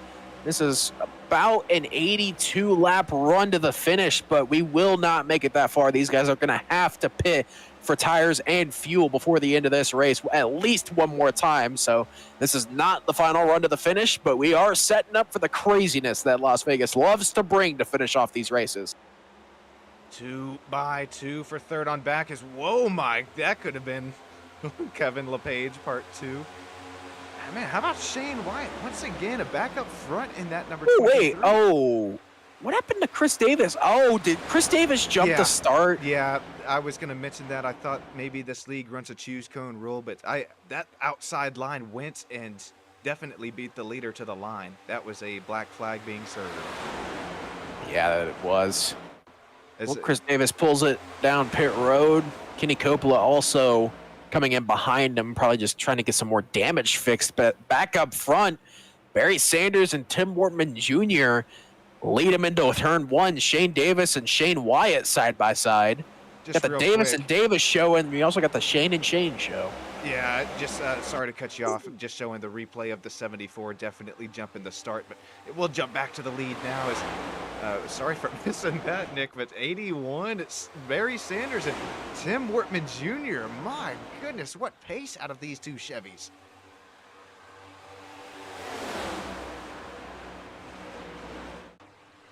Love the static shot there on the wall too. Is you don't get a sense of speed until you're out there on the racetrack, but if you were to get a sense of speed, I think that static shot's the best way for it. Yeah, you just do not get the sense of speed like seeing these cars in real life. I mean, the first ever race I saw with the next gen cars was the fall race last year at Dega. Oh my goodness. That is where you get the real sense of speed of these cars. You're sitting front row. I was sitting 18 rows up, and it was still I was still breaking my neck trying to watch them pass. Funny that you mentioned it. Yeah, I've heard even it's, well, I haven't been to Dega, definitely Daytona, but I haven't been to Martinsville or any, Phoenix you could call a short track, but I've heard the same thing at Martinsville. You're sitting there down in one of the front rows, and even at the slower speeds of Martinsville compared to super speedway action, you're still breaking your necks trying to follow them. Yeah, these are the fastest stock cars in America, so wouldn't expect anything less as Barry Sanders has eked out a couple of car lengths here over Tim Wortman Jr. Davis all over the back end of the 83, still side by side with Shane Wyatt. That is for fourth, or excuse me, third position. Coppola? Coppola was involved in that last wreck. Oh, he was, but the fact that he still had that fastest lap that's what I was kind of second guessing my my memory there. I was like, how does he still get fastest lap after that? Not sure. Yeah, I couldn't tell you. iRacing physics just sometimes freak out. Let's just put it like that. If that's okay, I was gonna say if that's him again, and it is. Wow. Okay. Well, Barry Sanders showing the field how it's done, but Shane Davis looking up top, Ooh. knocking on the door. Shane Davis is there, sliding it up into turns 1 and 2. Here comes Blaine Wilson again. Him and Shane Davis had themselves a haymaker of a fight earlier on in this race for the lead as well. So watch these two if they get side by side. I think that's another case of not if, but when here, because at Vegas, like you said, Nick, earlier, I think we've seen just about every driver make their way up into the top 10 at this moment, and this is such great racing. Sanders gets tight. That was Shane Wyatt about as takes tight it as you can all the get. way outside. Oh my gosh, nice save, Barry. As here comes Paul Gallimore. He's worked his way up from P11 to P6. Gallimore finally starting to shake off the early season cobwebs. He was a favorite in Daytona and just has not had the start to the season that he has wanted in that number 11 camp. It looks like he's finally starting to shake those early season cobwebs off and get it going here. Pay attention at the bottom of your screen here as Paul Gallimore is deep in dirty air. Look at how far and how much that he is having to modulate that throttle. We'll stick on board, excuse me, with Paul for one more lap, and then compare that to Shane Davis. See how this air is modeled, see how Shane is able to probably stay in that throttle just a little bit more without having to work it as much. As now we'll hop on board with Shane. It's always so interesting to see telemetry like this. It may not be absolutely perfect, but still so interesting to see kind of what these guys are doing, get a decent idea of what's going on in these cars, and, you know, kind of put yourself in the driver's seat of what these drivers may be dealing with. I mean, with a track like Las Vegas on these older tires, because I don't think they pit under the last caution, so they're working on 45-lap old tires right now. So it's just so interesting to see what these guys are doing. You know what I found interesting? Well, that's a lot of off-throttle time, especially in clean air, but watch this as Shane comes to the apron here. See, look at that little lift there. I wonder if that's just the tiniest bit of fuel save going into this next stop. Probably knowing that you have to, well, you're definitely going to have to take fuel. So, okay, I lied. I lied. They did pit under the last caution. That's my fault for being blind and not seeing that. But they did pit under the last caution. So these are relatively fresh tires for these guys. So, I mean, still not enough fuel to make it to the end, though, right? Oh, no. You will not. Well, I think fuel could make it to the end, but I mean, tires, What? no. There's no way that tires are going to make it that long. Shout out Barry Sanders here. This is just, it's so cool to see him up running. He's leading laps here in Vegas and still running P3. He's got the chances. Oh, keep an eye. We're approaching some more lap traffic. This could get a little bit frisky. Oh, this is a bad spot to catch him too. All right, into turn number 1. Side by side as well for the lead. This could not be any worse timing. Ooh, man, that got tight coming up off of 2. Blaine Wilson hops back up into the draft, gets a bump from Barry Sanders in the process, and takes it up to that middle line in 3 and 4, trying to generate a run on Shane Davis here. Shane Davis, and you got Chris Davis about to go a lap down. We'll look out the back bumper of. Yep, there you got the leaders. Shane Davis, that crystal clear teal blue, and then Blaine Wilson right there behind. Don't count out Barry Sanders.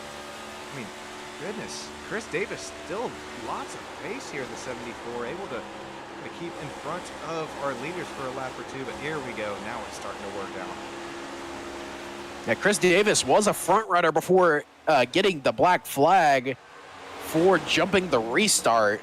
So That's unfortunately for Chris Davis, unless he gets a couple of cautions, which I just said the word, so more than likely we'll have a couple more. But Chris Davis is going to need a couple of them to get back on the lead lap and get back up into contention. But he was one of the fastest cars on track before that black flag. So just something to keep in mind there. It's going to be Nick King in the 12. Shane Davis gets a little bit loose trying to get under him. Oh, and here comes Blaine Wilson to the outside. This as chess at upwards of 180 miles per hour into the turn. Oh, he's getting tight.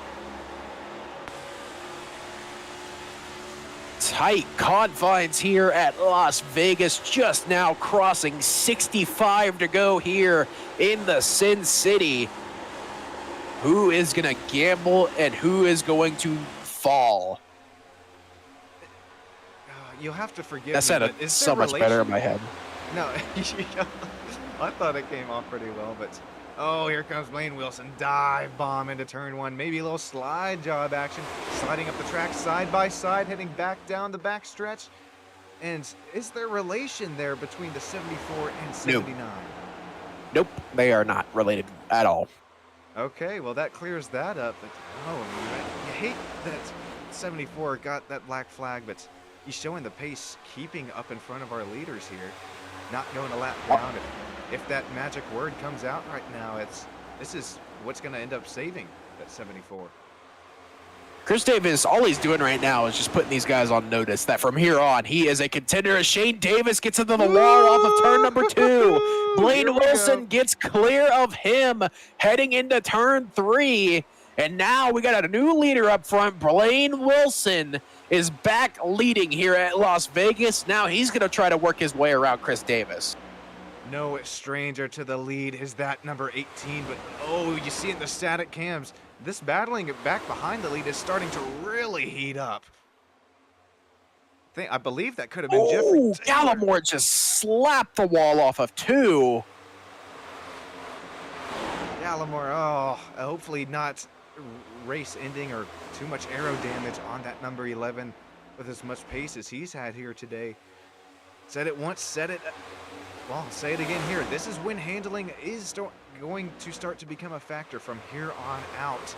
Lap 140 out of 200. Still side by side for Gallimore and Jeffrey Taylor. Blaine Wilson still trying to work his way around Chris Davis to officially put him a lap down. He's gotten closer than Shane Davis has in the last couple of laps, but still has not been able to get around that 74 just yet, as they're 3 wide further back for about 4th spot. Or excuse me, I think that was for about 5th spot for just a moment. I mean, look at Jeffrey Taylor. He's gone from the back to the front, to the back to the front once again. And I don't know if he's got a real life spotter up there on the roof or just using the iRacing computer generated spotter, but oh, that was close off the nose of Nicholas Atwood. Ooh, Davis! Start finish line. Shane Davis pokes a nose to the inside of Blaine Wilson for the lead. They're still dealing with the dirty air from Chris Davis in front of him. Oh, Davis gets loose. He hits the seam and gets really loose in the middle of 1 and 2. He's going to lose a lot of time to Blaine Wilson and maybe even a spot to Barry Sanders or Tim Wortman. That loss in momentum is just going to completely ruin the whole lap. Matter of fact, ruin this next lap, ruin even this set of tires as they're not going to be happy, probably screeching for dear life. But what a save. Shane Davis going to live to fight another day, is continuing to lose valuable tenths on the leader, Blaine Wilson. And I was just getting ready to say that it looked like Shane Davis was just starting to struggle in 1 and 2 as well. Timing could not have been better. Shane Davis, bottom right of your screen. That is who we are on board with now. The triple monitor setup action going on. And you see, that's another driver I don't think I've seen blink in the past 10 laps. Yeah, Blaine Wilson now up to the rear bumper of Chris Davis. Now that he's not being hounded by Shane Davis. Going to try to work his way past the 74. Uh-oh. Further back, Woodman, and oh my goodness. Grief. Wow. These drivers rolling snake eyes here tonight. My gosh, what could have been another... They're getting lucky. They are getting lucky. Holy smokes. All right, that's a lot of these guys have used up their luck for the year tonight. Used up their luck, probably used up the Goodyear rubber for tonight. But I mean, is this just a... Obviously, you're staying on the lead lap by doing this, but is it also kind of a mental maybe power statement saying, hey, if that didn't happen, I would and could be leading this race for the 74. If you're Chris Davis, it's definitely, you feel it's a power statement. But if you're Blaine Wilson, Chris Davis is being a nuisance right now. So it all depends on how you look at the situation. And I'm sure, hey, if you're Shane Davis right there, you're probably, hey, running his line a little bit more. Put some more dirty air on the front of his noses. We'll hop on board with Shane Davis now, and this race is not over. He is now within a 0.15 seconds back and closing within just a tenth. Yeah, he's struggling in 1 and 2, though. That's where Shane Davis is struggling. Blaine Wilson is just taking him out to the field in 1 and 2. They're pretty even in 3 and 4, but I mean, Blaine Wilson is just taking Shane Davis's lunch money in 1 and 2. Oh, is he gonna size him up? Nope. Thinks better of. Okay, makes me look good up here in the booth. He will take that inside line, does Shane P. Davis. This is Wilson up top. Shane P. Davis knocking on the door down low. Going to ruin the momentum, but a little bit of side draft action down the back. Heading into turn 3. Super bumpy here in Vegas. Make sure that diffuser doesn't bottom out. And, well, neither run for either driver. Side by side coming towards the start-finish line. Still side by side for the lead here at Las Vegas. Davis on the inside. Shane Davis and that number 79 trying to put a clamp on a win here tonight. Remember, last week at Phoenix, dominated the second half of that race and got it taken on the white flag. Now he's trying to actually win a race here tonight, but he's still got over 50 laps before he can even think about taking a win, as he's got Blaine Wilson all over his rear bumper right now. And Chris Davis in front of him is a lap car, so your battle for the lead is Shane Davis and Blaine Wilson right now. Yeah, it really does look like that's this is P2 and Blaine Wilson is P3, but no, this is the battle for the lead with the 74 up front, just keeping on the lead lap. And Paul Gallimore, oh my gosh, I'm going to cut back to him here. I think I saw 3 wide for a second. Ooh, thinks better of it, going to that number 5, and he's got the Jeffrey Taylor machine, that red and black Camaro right out front. And look, these guys are starting to migrate to the top of the track a little bit further in the back of the pack. Maybe starting to, well, I know they're definitely dealing with handling issues, but man, the dirty air as well as the right front, it's just got to be atrocious a little bit further. Oh, my 22 is going to go another lap down. That was tight. Man. Him and Paul Gallimore almost made contact as well. And they're coming up on, doing my math right, they're coming up on 50 laps on this set of tires now. Because they pit on 116. They got fresh tires on 116 under the last caution. It's lap 151 now. And from my best guesstimation, I would assume final pit stops probably somewhere between 165 to 180 would be my guess. Because I don't see a world in which these guys are doing 85 laps on tires. No. I don't see a way. No way, Jose. That's when we're gonna see. I mean, do you pit a little bit earlier and maybe try and one, gamble a caution comes out, or two, gamble that maybe your tires can last a little bit longer than you think, or probably the smart move, right? Just staying out and maybe just pitting when one of these top three does, is you know that they're gonna have the right strategy. But yep, this is when you start shaking the dice. It starts filling up that slot machine. Buffalo, ding ding ding ding. Who comes away with the winning strategy here in Sin City? And the winner for Bad Joke of the Year. Oh, come on, no. Kidding. That took a little too much setting up, so I think you're right. Yeah, that setup could have been way better. Hey, it's hard. Okay, so we just got confirmation 62 laps is the max you can go on fuel. So I don't know where I was getting my 90 number from. I just don't know what I'm talking about, apparently. But like I said, that is very common with me. If you know me, you know I do not know what I'm talking about. So you'd be fun over the Sports Car Endurance League endurance series that I broadcast for. You know, in those endurance races, how it gets so long into the broadcast, the real life commentators, they just start singing, just they're losing their sanity. Yeah. Losing your mind in the broadcast booth. I've done a couple of those longer races as well. Yeah, I feel like I did the majors, or I actually did a set of commentary stints for the Majors 24 last year in third split. Yep, I commentated, I want to say 6 hours straight, and I was dead by the end of it.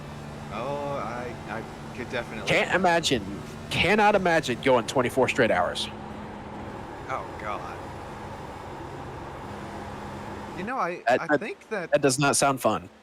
This could just be a small world, but I do believe I was in that third split of majors. I'll have to go back and watch that broadcast. Interesting. Yeah. It was the first 6 hours of the third split. So I think I came in, I don't know if I did all 6. I can't remember if I did all 6 hours or if I only did about 3 hours, but I definitely was in the booth for a lot longer than my voice could handle. And by the end, I was kind of talking like an old person. I did not have a voice whatsoever. But right now, I mean, back to the race, Shane Davis is pulling away from Blaine Wilson here. Yeah, Blaine, I've noticed that too, that gap continuing to eat at Blaine Wilson. And then Matt Cox, I just can't give enough credit to, especially Paul Gallimore. I'm not sure if these guys are on just a little bit newer tires or what the strategy is, but I mean, excellent, immaculate runs to be up here running third, fourth, especially Jeffrey Taylor, Barry Sanders, right there, fifth, sixth. So great run for these drivers today. It's been super fun to watch up in the booth. And Nick, you know what we're dealing with here behind the scenes over at Ballin. I'd just like to appreciate you guys having me, trusting me to do a little multitasking action tonight. Yeah, it's definitely been fun to have you up in the booth, and I've also learned another little tidbit. Chris and Shane Davis are related. I was told before the season that they weren't related. So I'm learning a lot of stuff tonight, apparently. Just as then, Nick Stein learns how to commentate and actually do research. Victor Pfluger, I'm showing, excuse me, a little off the pace here. Look at these cars wrapping around, as well as Nick King. Let's cut here to Nick King. Oh, that's just coming back into the pits. Okay. Apologies for that. But yeah, the 43 was definitely off the pace for about a lap there. Not sure what happened. But we should be getting into the... Yeah, I was literally getting ready to bring that up. I was getting ready to say 41 to go, and speak of the devil, here comes Blaine Wilson. Blaine Wilson is the first one to bring it down pit road. He's followed by Nicholas Atwood in the number 91. Green flag pit stops for the first time this year. Here we see Nicholas Atwood. This driver was running just in that top 10 or just about. So. Oh, Uh-oh. Blaine Wilson No. overshot his pit box. Oh, I thought you. Well, that's. Oh, I'm trying to find his name here. What number is he? I'm sorry. He's the number 18. He overshot his 18, pit box. Oh, Blaine Preston Wilson. Purrier just blew through his box as well. Missed his box by a solid box and a half.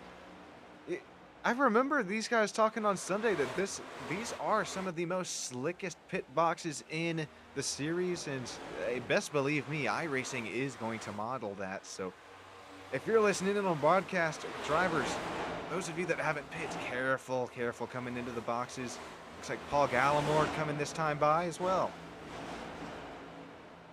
Yeah, we're hearing some reports that you may need to raise your microphone volume just a little bit, Sean. You are a little bit quiet compared to me, hearing some complaints from some viewers, but we will get that fixed here, and he should be a lot better here as we are still working just under 40 to go here in virtual Las Vegas. Matt Cox is your leader, but we are in the middle of pit cycles here as it was the 18 of Blaine Wilson was the first one to pull it down pit road of your front runners.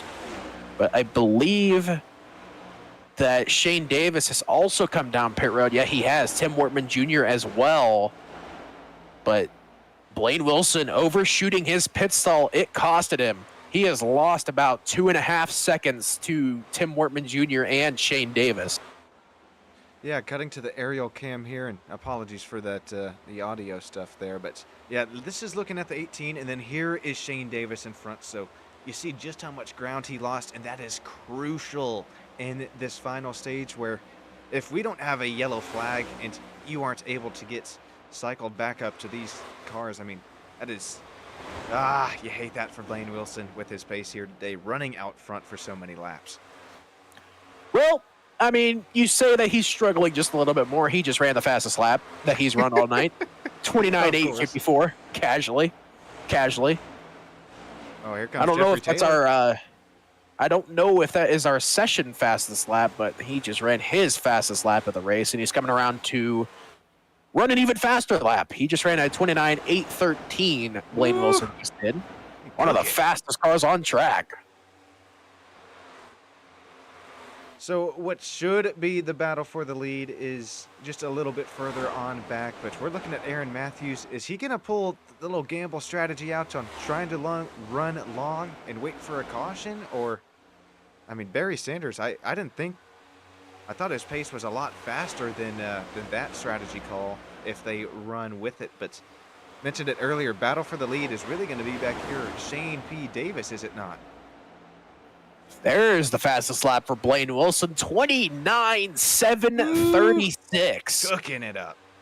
That number 18 is hauling in every sense of the word. Oh, you know he's pissed, too.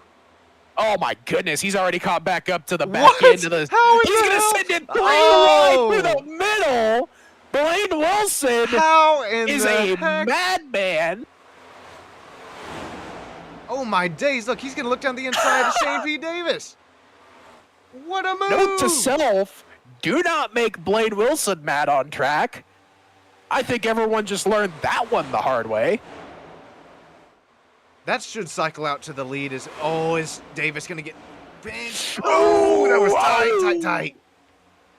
Oh my goodness, Aaron Matthews got squeezed off of 4. These two are not, contact between them.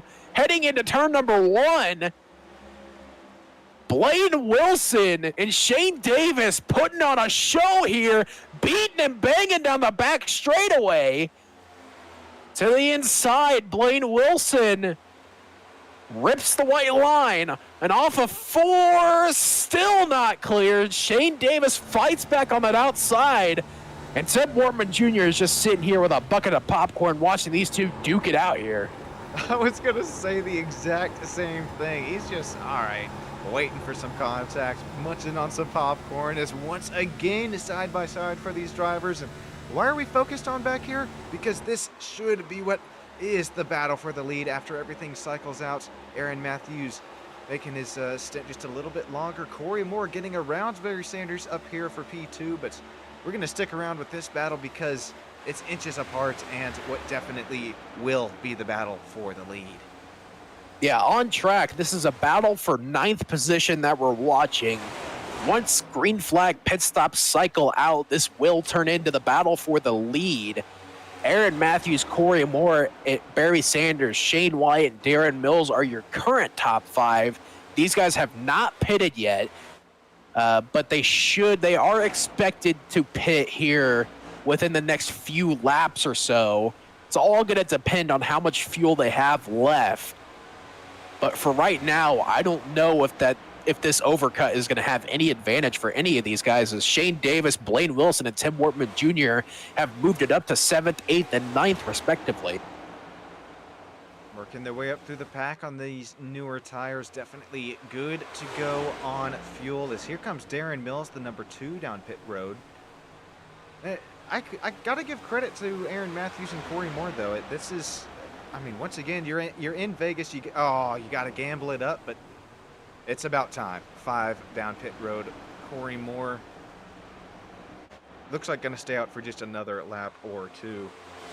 But unfortunately, Aaron Matthews, after running long, hoping a caution comes out, not going to be the gamble that he asked for. Oh, this sucks for Corey Moore, because with drivers on the lower side of the track, you know how they wave their hand out the window on the backstretch in real life. You have a hotkey, you know, pitting in, letting these drivers know, hey, I'm coming in next time by, but okay, he's got a little bit more clean room to work with here. That could have been tight if the 72 was running within a few laps left on fuel, or excuse me, 42, and needing to get down, but able to get through it and still running up top. Barry Sanders, P2. We cut back to what will be the battle for the lead. Yeah, they're still throwing haymakers, by the way. Haven't missed a thing. They are still side by side throwing haymakers at each other. How many times have we seen this camera view of Blaine Wilson today? I mean, my God. Oh, my goodness. These two are at each other's throats here, coming down to the wire at Las Vegas. And we could not ask for a better way to end off what has been an absolute fireworks show of a race so far. And it's all going to come down to this last 25 laps here on Ballin' TV. Shane Davis, Blaine Wilson, Tim Wortman Jr., all fighting for the lead. Wortman is starting to fall off just a little bit, though. But these two up front have been pushing so hard. Would not surprise me if they start to fall off a little harder here soon. No kidding. I mean, God, 18-second gap on Shane Davis. Have you ever? Because never have I. But this is the Thomas Mullins 300 live from Las Vegas on Ballin' TV. Appreciate every one of you joining in, making this coverage and production possible. It's Sean and Nick up in the booth as, well, Blaine Wilson keeps trying to look around, find that spot around Davis, but not able to make it happen just yet. This is the All About Sheet Metal, 24 laps to go. Almost an exact replica of how last week's race ended, except it was Brandon Bikey going for the overtake in the closing stages, as Blaine Wilson now to the inside of the 79 of Shane Davis. He's going to run a little bit higher up, give a little bit of a hip check to that 79. Off of turn number 4, advantage Shane Davis, but a huge side draft. Going to give it to Shane Davis at the line by half a car. They're getting some 0Xs here. I mean, that is definitely contact once again. I know it's all respect between these two, but oh my goodness, they are putting it all on the line here to finish this one off, giving us a show up here in the booth. They're beating and banging off of turn number 4. Oh! And here comes Wortman. He's back in this battle now. These two have been all over each other, and now Tim Wortman Jr. is going to come into this fight, and he is going to say that he wants a piece of this. Tim Wortman Jr. coming out of nowhere as these drivers continue to aggressively side draft one another. Wortman Jr. now within 2-3 car lengths back is once again banging fenders into turn 3. Blaine Wilson out to the lead, taking it away from Davis. But here comes Tim Wortman down the inside. No, not just yet. Oh my goodness, this is going to come down to the nitty gritty. 21 laps to go here in Sin City. 2 wide. Now Shane Davis is giving Blaine Wilson a little bit of his own medicine here. cannot write a better script here. Tim Wortman Jr. is also in this race as well. Thought about taking it to the inside 3 wide there, down the back straightaway, but thinks better of it. Davis gets clear of Blaine Wilson. Wilson has to fall back behind the 79, and now Tim Wortman Jr. is here as well. 20 laps to go, and that is way longer than you think, especially on this set of tires that's, well, already seen the whole world and then some. Shane P. Davis out front. Blaine Wilson. Tim Wortman Jr. running the fastest laps these last couple laps as these drivers continue to fight it out. But oh my gosh, Blaine Wilson, huge slide out of 4. Blaine Wilson slides the rear end off of turn number 4. Tim Wortman Jr. now up into second place, and Shane Davis is breathing a sigh of relief here, as now he has a little bit of space to work with as they come up to 18 to go. Tim Wortman Jr. now going to try to make that Chevy Camaro as wide as possible, as he has got the most aggressive driver in the field behind him.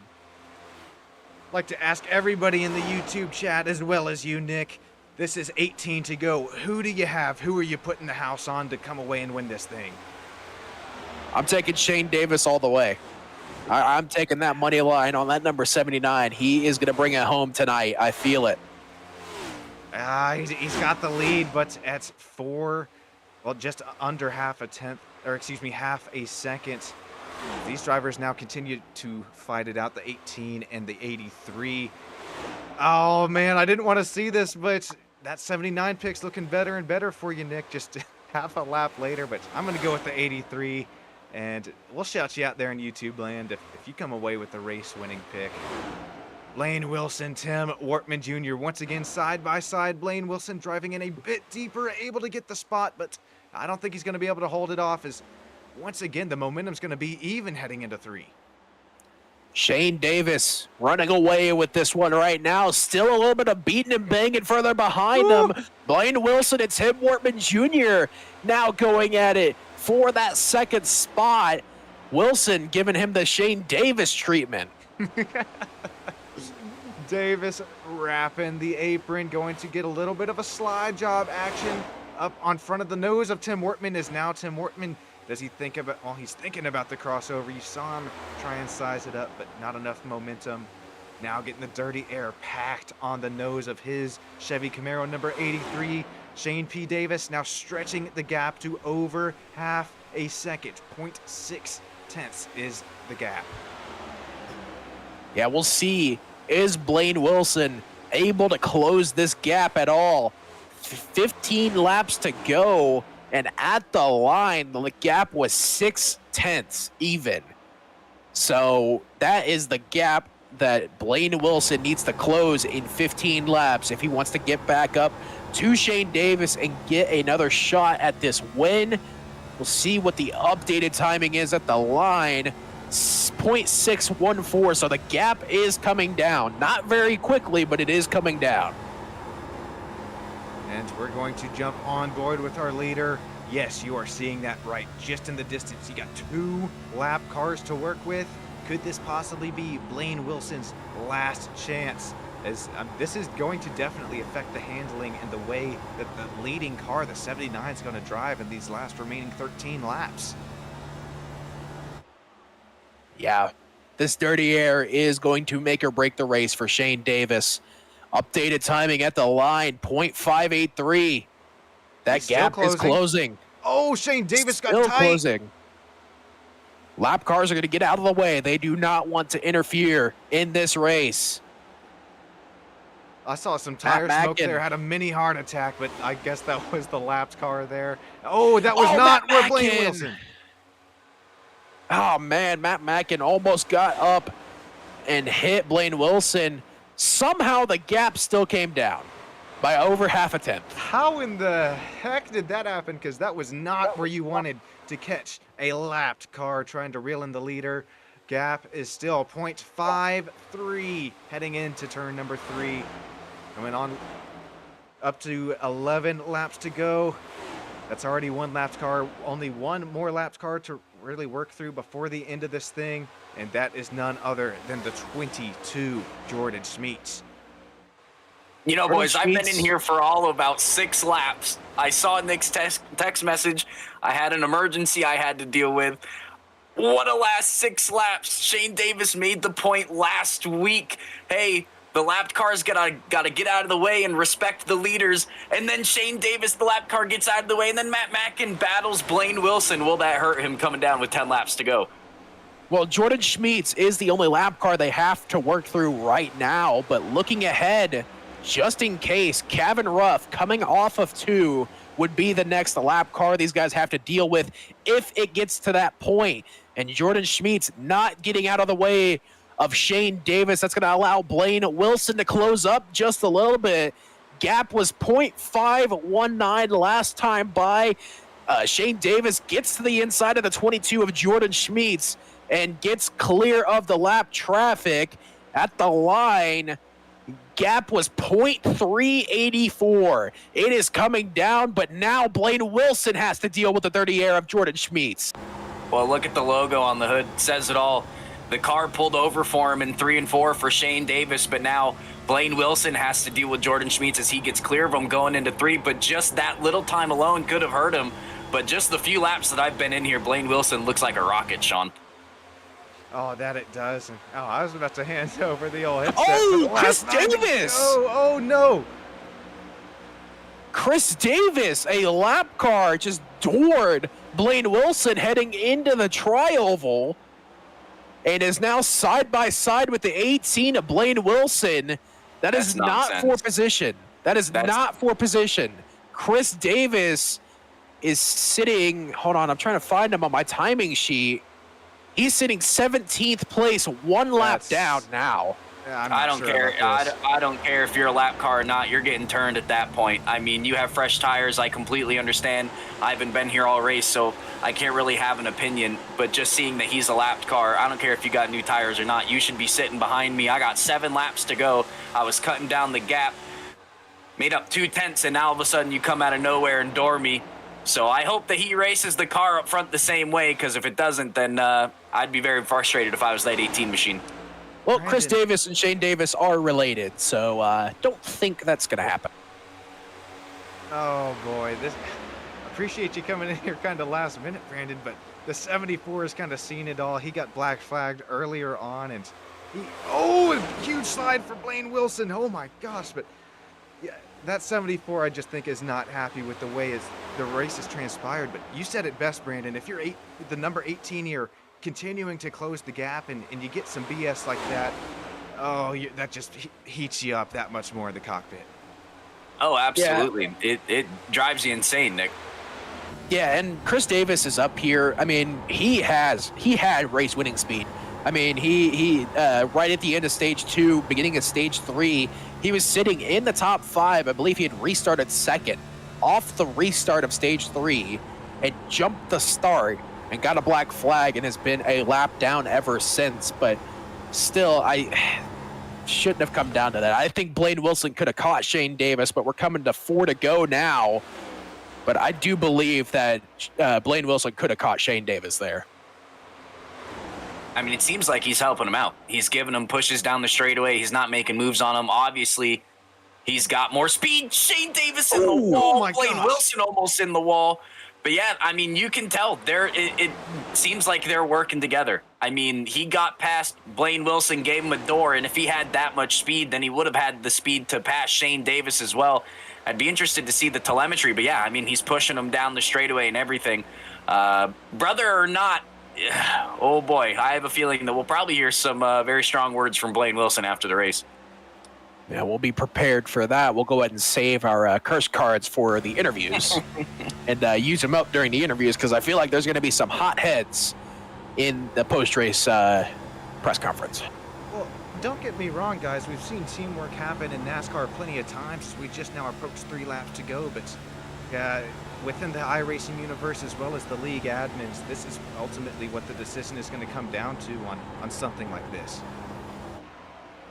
Well, I mean, it's all going to come down to, was the finish of the race affected by what Chris Davis did? Yeah. Yeah, and in that case, yes, it was. We're 2 to go now, but and Shane Davis is coming around to take the white flag, but I don't know how severe of a penalty will be handed out for that, because it's not like it was a race-ending move that Chris Davis made. It was a little cheesy, sure, but I mean, it's all going to come down to the discretion of race control after this race. But we are on the white flag. Johnny Shade giving Chris Davis a little piece of his mind there. Teammates with Blaine Wilson. Yeah, teammates, one of the Dig Esports cars, but through 3 and 4, Shane Davis gonna get his first win of the season. Nice. Amid a little bit of controversy, but Shane Davis is gonna come around and take the Thomas Mullins 300 at Las Vegas. Congratulations, Shane Davis. Nice win there. Blaine Wilson, P2. Matt Cox, 32, quietly finishing P3. Tim Wortman Jr. That would be Shane P. Davis's second win of the season, Nick. My apologies. Oh, my bad. That is his second win of the season. My bad. I've been making mistakes all night. Hey, But right there with Tim you, buddy. Tim Wortman Jr., your pole sitter, comes home 4th. Aaron Matthews rounds out your top 5. Paul Gallimore, Jeffrey Taylor, Greg Carr, Nicholas Atwood, and Brian Curry round out your top 10 in what can only be described as a tough race for a lot of your championship contenders. But with that, we are going to send it to a quick commercial break. We will be right back with post-race coverage here from Las Vegas. Stay right here on Ballin' TV.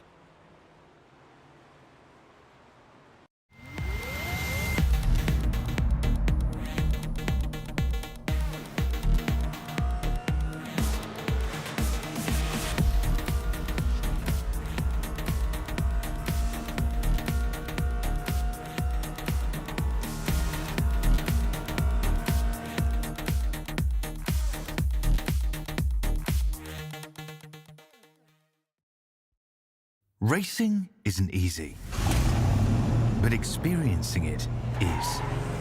iRacing puts you in the driver's seat with the industry's leading sim racing game.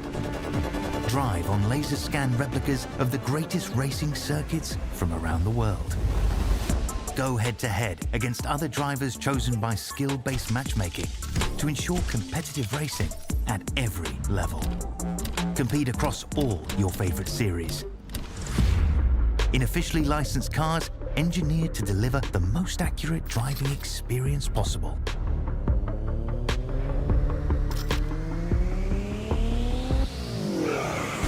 Join a race or host your own with players from across the globe. Race against the computer or in a league with friends. Feel the thrill behind the wheel.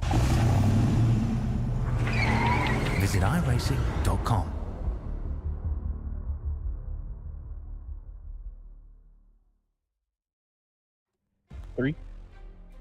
Back live here from Las Vegas Motor Speedway here for our post-race coverage from the Thomas Mullins 300 here for the OB Builders Cup Series. We'll go and run through our final finishing results just real quick, and then we'll get into our post-race interviews.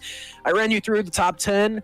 It was Shane Davis, Blaine Wilson, Matt Cox, Tim Wortman Jr., Aaron Matthews, Paul Gallimore, Greg Carr, Nicholas Atwood, and Brian Curry were your top 10.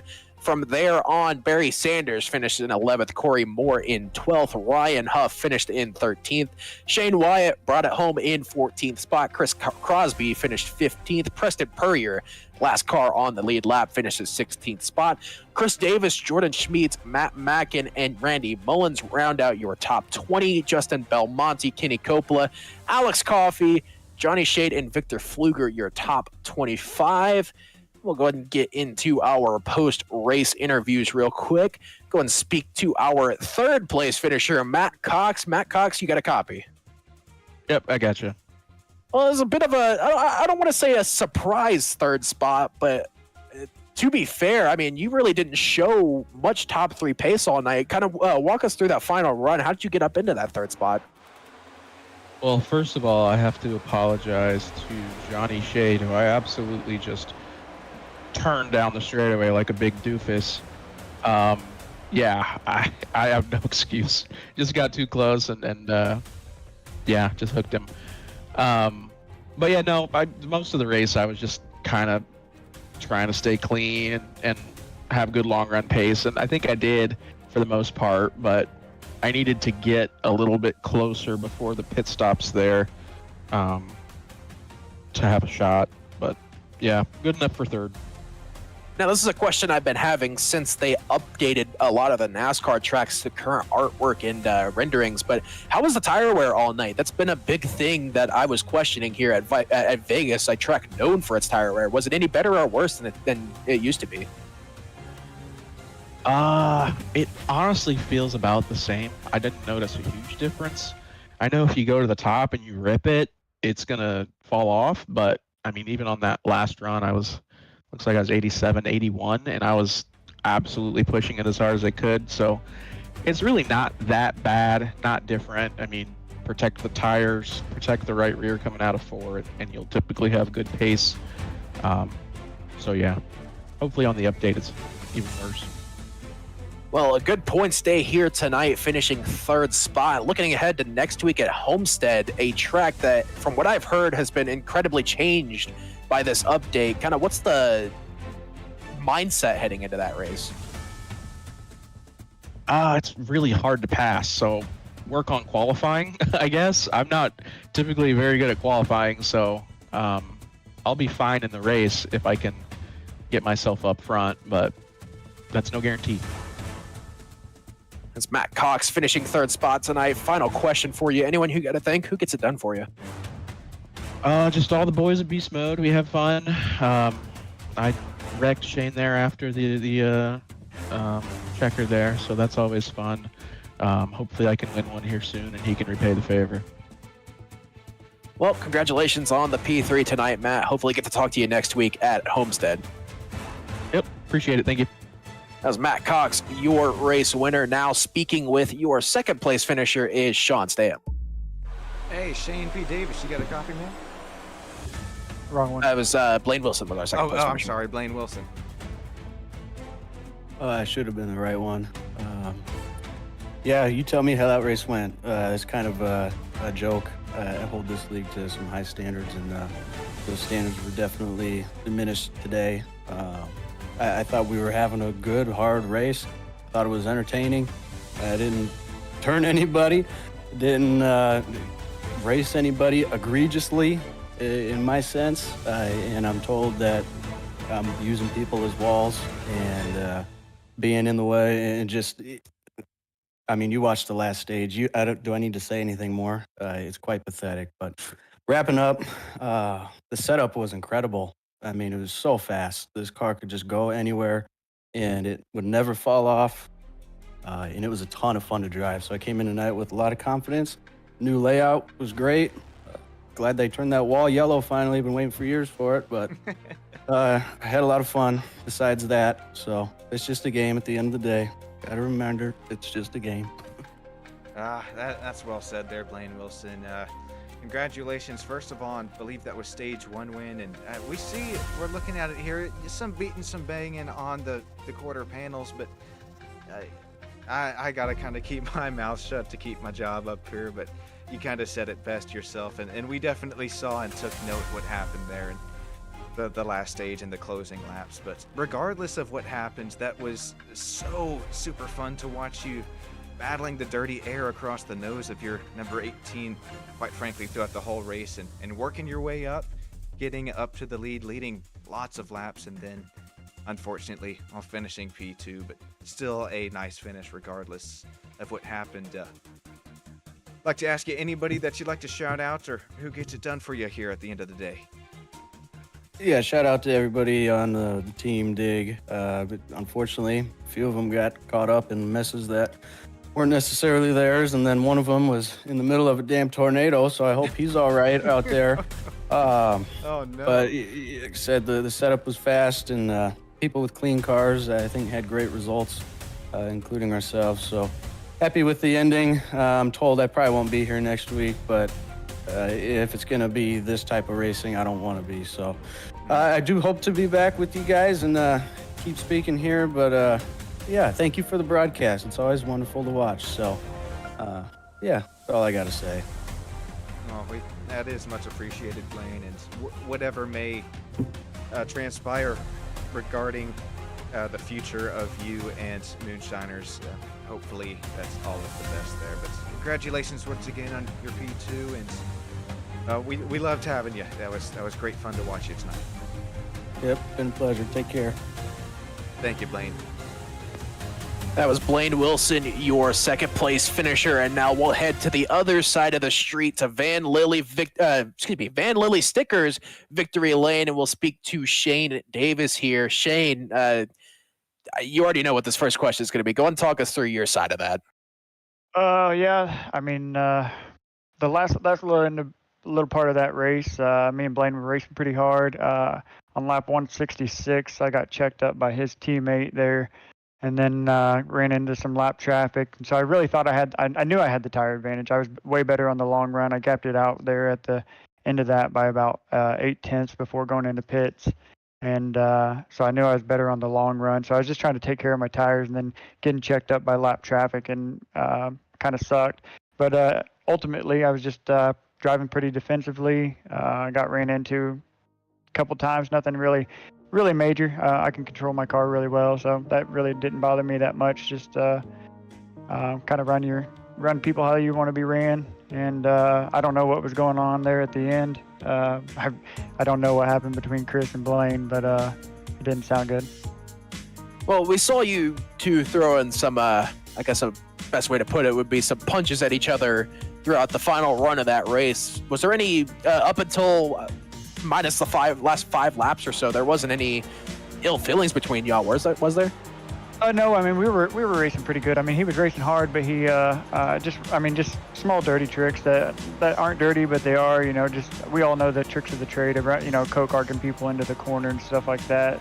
But I mean, ultimately, I knew I had the faster car. I mean, I'd already gapped him out by 0.5 there, and I was just literally making sure my car just kept turning there at the end. And so I really wasn't too worried about it. And then, so I don't really think it affected the race near as much as what he thinks, but yeah. Well, you pick up your second win of an early year, and it sets you up very well for the rest of this season. What are your goals for Homestead, and honestly, just for the rest of the first half of the season so far? Really enjoying the first half of the season. Me and Alex Coffey both got a EOL at the beginning of that race, of this race, and so we had to start from the rear. I started dead last. The first stage I fell just a little short due to tires and a stage point. Second stage got up into second, and then was able to capitalize on them the last stage. So just battled a lot of traffic. Homestead's going to be very similar. But it's going to be hard to pass like Phoenix. So we're going to have a good qualifying effort, and then and just taking care of the tires there. It's one lane, but they changed it up and messed up the track with this new tire model, and it's all over the place. And if you don't take care of them, your right front's going to be gone. Well, congratulations on the win tonight, Shane. Anyone you got to thank? I got to thank all the guys at Beast Mode. Everybody puts in a lot of work. I got to thank Ryko Performance Setups this week. I was back on them this week. Kenny put an awesome set out for the rest of the BMP guys, and they were flying. Unfortunately, a lot of good cars got caught up in wrecks, including Kenny and Bikey. And I hated to see Chris. I'm not sure what happened with his black flag, but something happened with the penalty there. And other than that, I want to thank you guys for putting on a good broadcast. Well, congratulations on the win tonight, Shane. Hopefully we get to talk to you next week at Homestead. Yep, take it easy, bud. That was Shane Davis, your winner from VanLilly Stickers Victory Lane. And you know what, Brandon, I'll go ahead and bring you back in here as well. I want to get your final thoughts. I know you weren't able to see the whole race, but I mean, just some final thoughts for that. Oh, well, never mind. He's gone. That's my fault. Okay, well, we'll go ahead and kick it to Sean. Any final thoughts from someone who actually got to watch the whole race? Oh man, I don't want to be dragging any sort of controversies here, but regardless of what transpired, that was amazing to watch up here in the booth. Once again, a heartfelt apologies to the sponsors, the race fans, the drivers who come back expecting a nice broadcast. We had some hiccups earlier on, but got through it, and just what a race here at Sin City, Vegas. And gosh, please, guys, please be sure to join us next Wednesday night from Homestead Miami Speedway. Yeah, that is right. We'll go ahead kick it to next week at Homestead Miami Speedway. That's going to do it from Sin City for us here at Ballin TV. From everyone here at the studio, Sean Stam, myself, Brandon Edstrom for popping in there at the end. And of course, the owner of Ballin TV, thank you, DJ, as well, for everything you do. We'll go ahead and catch y'all next week. Y'all have a good night. Take it easy.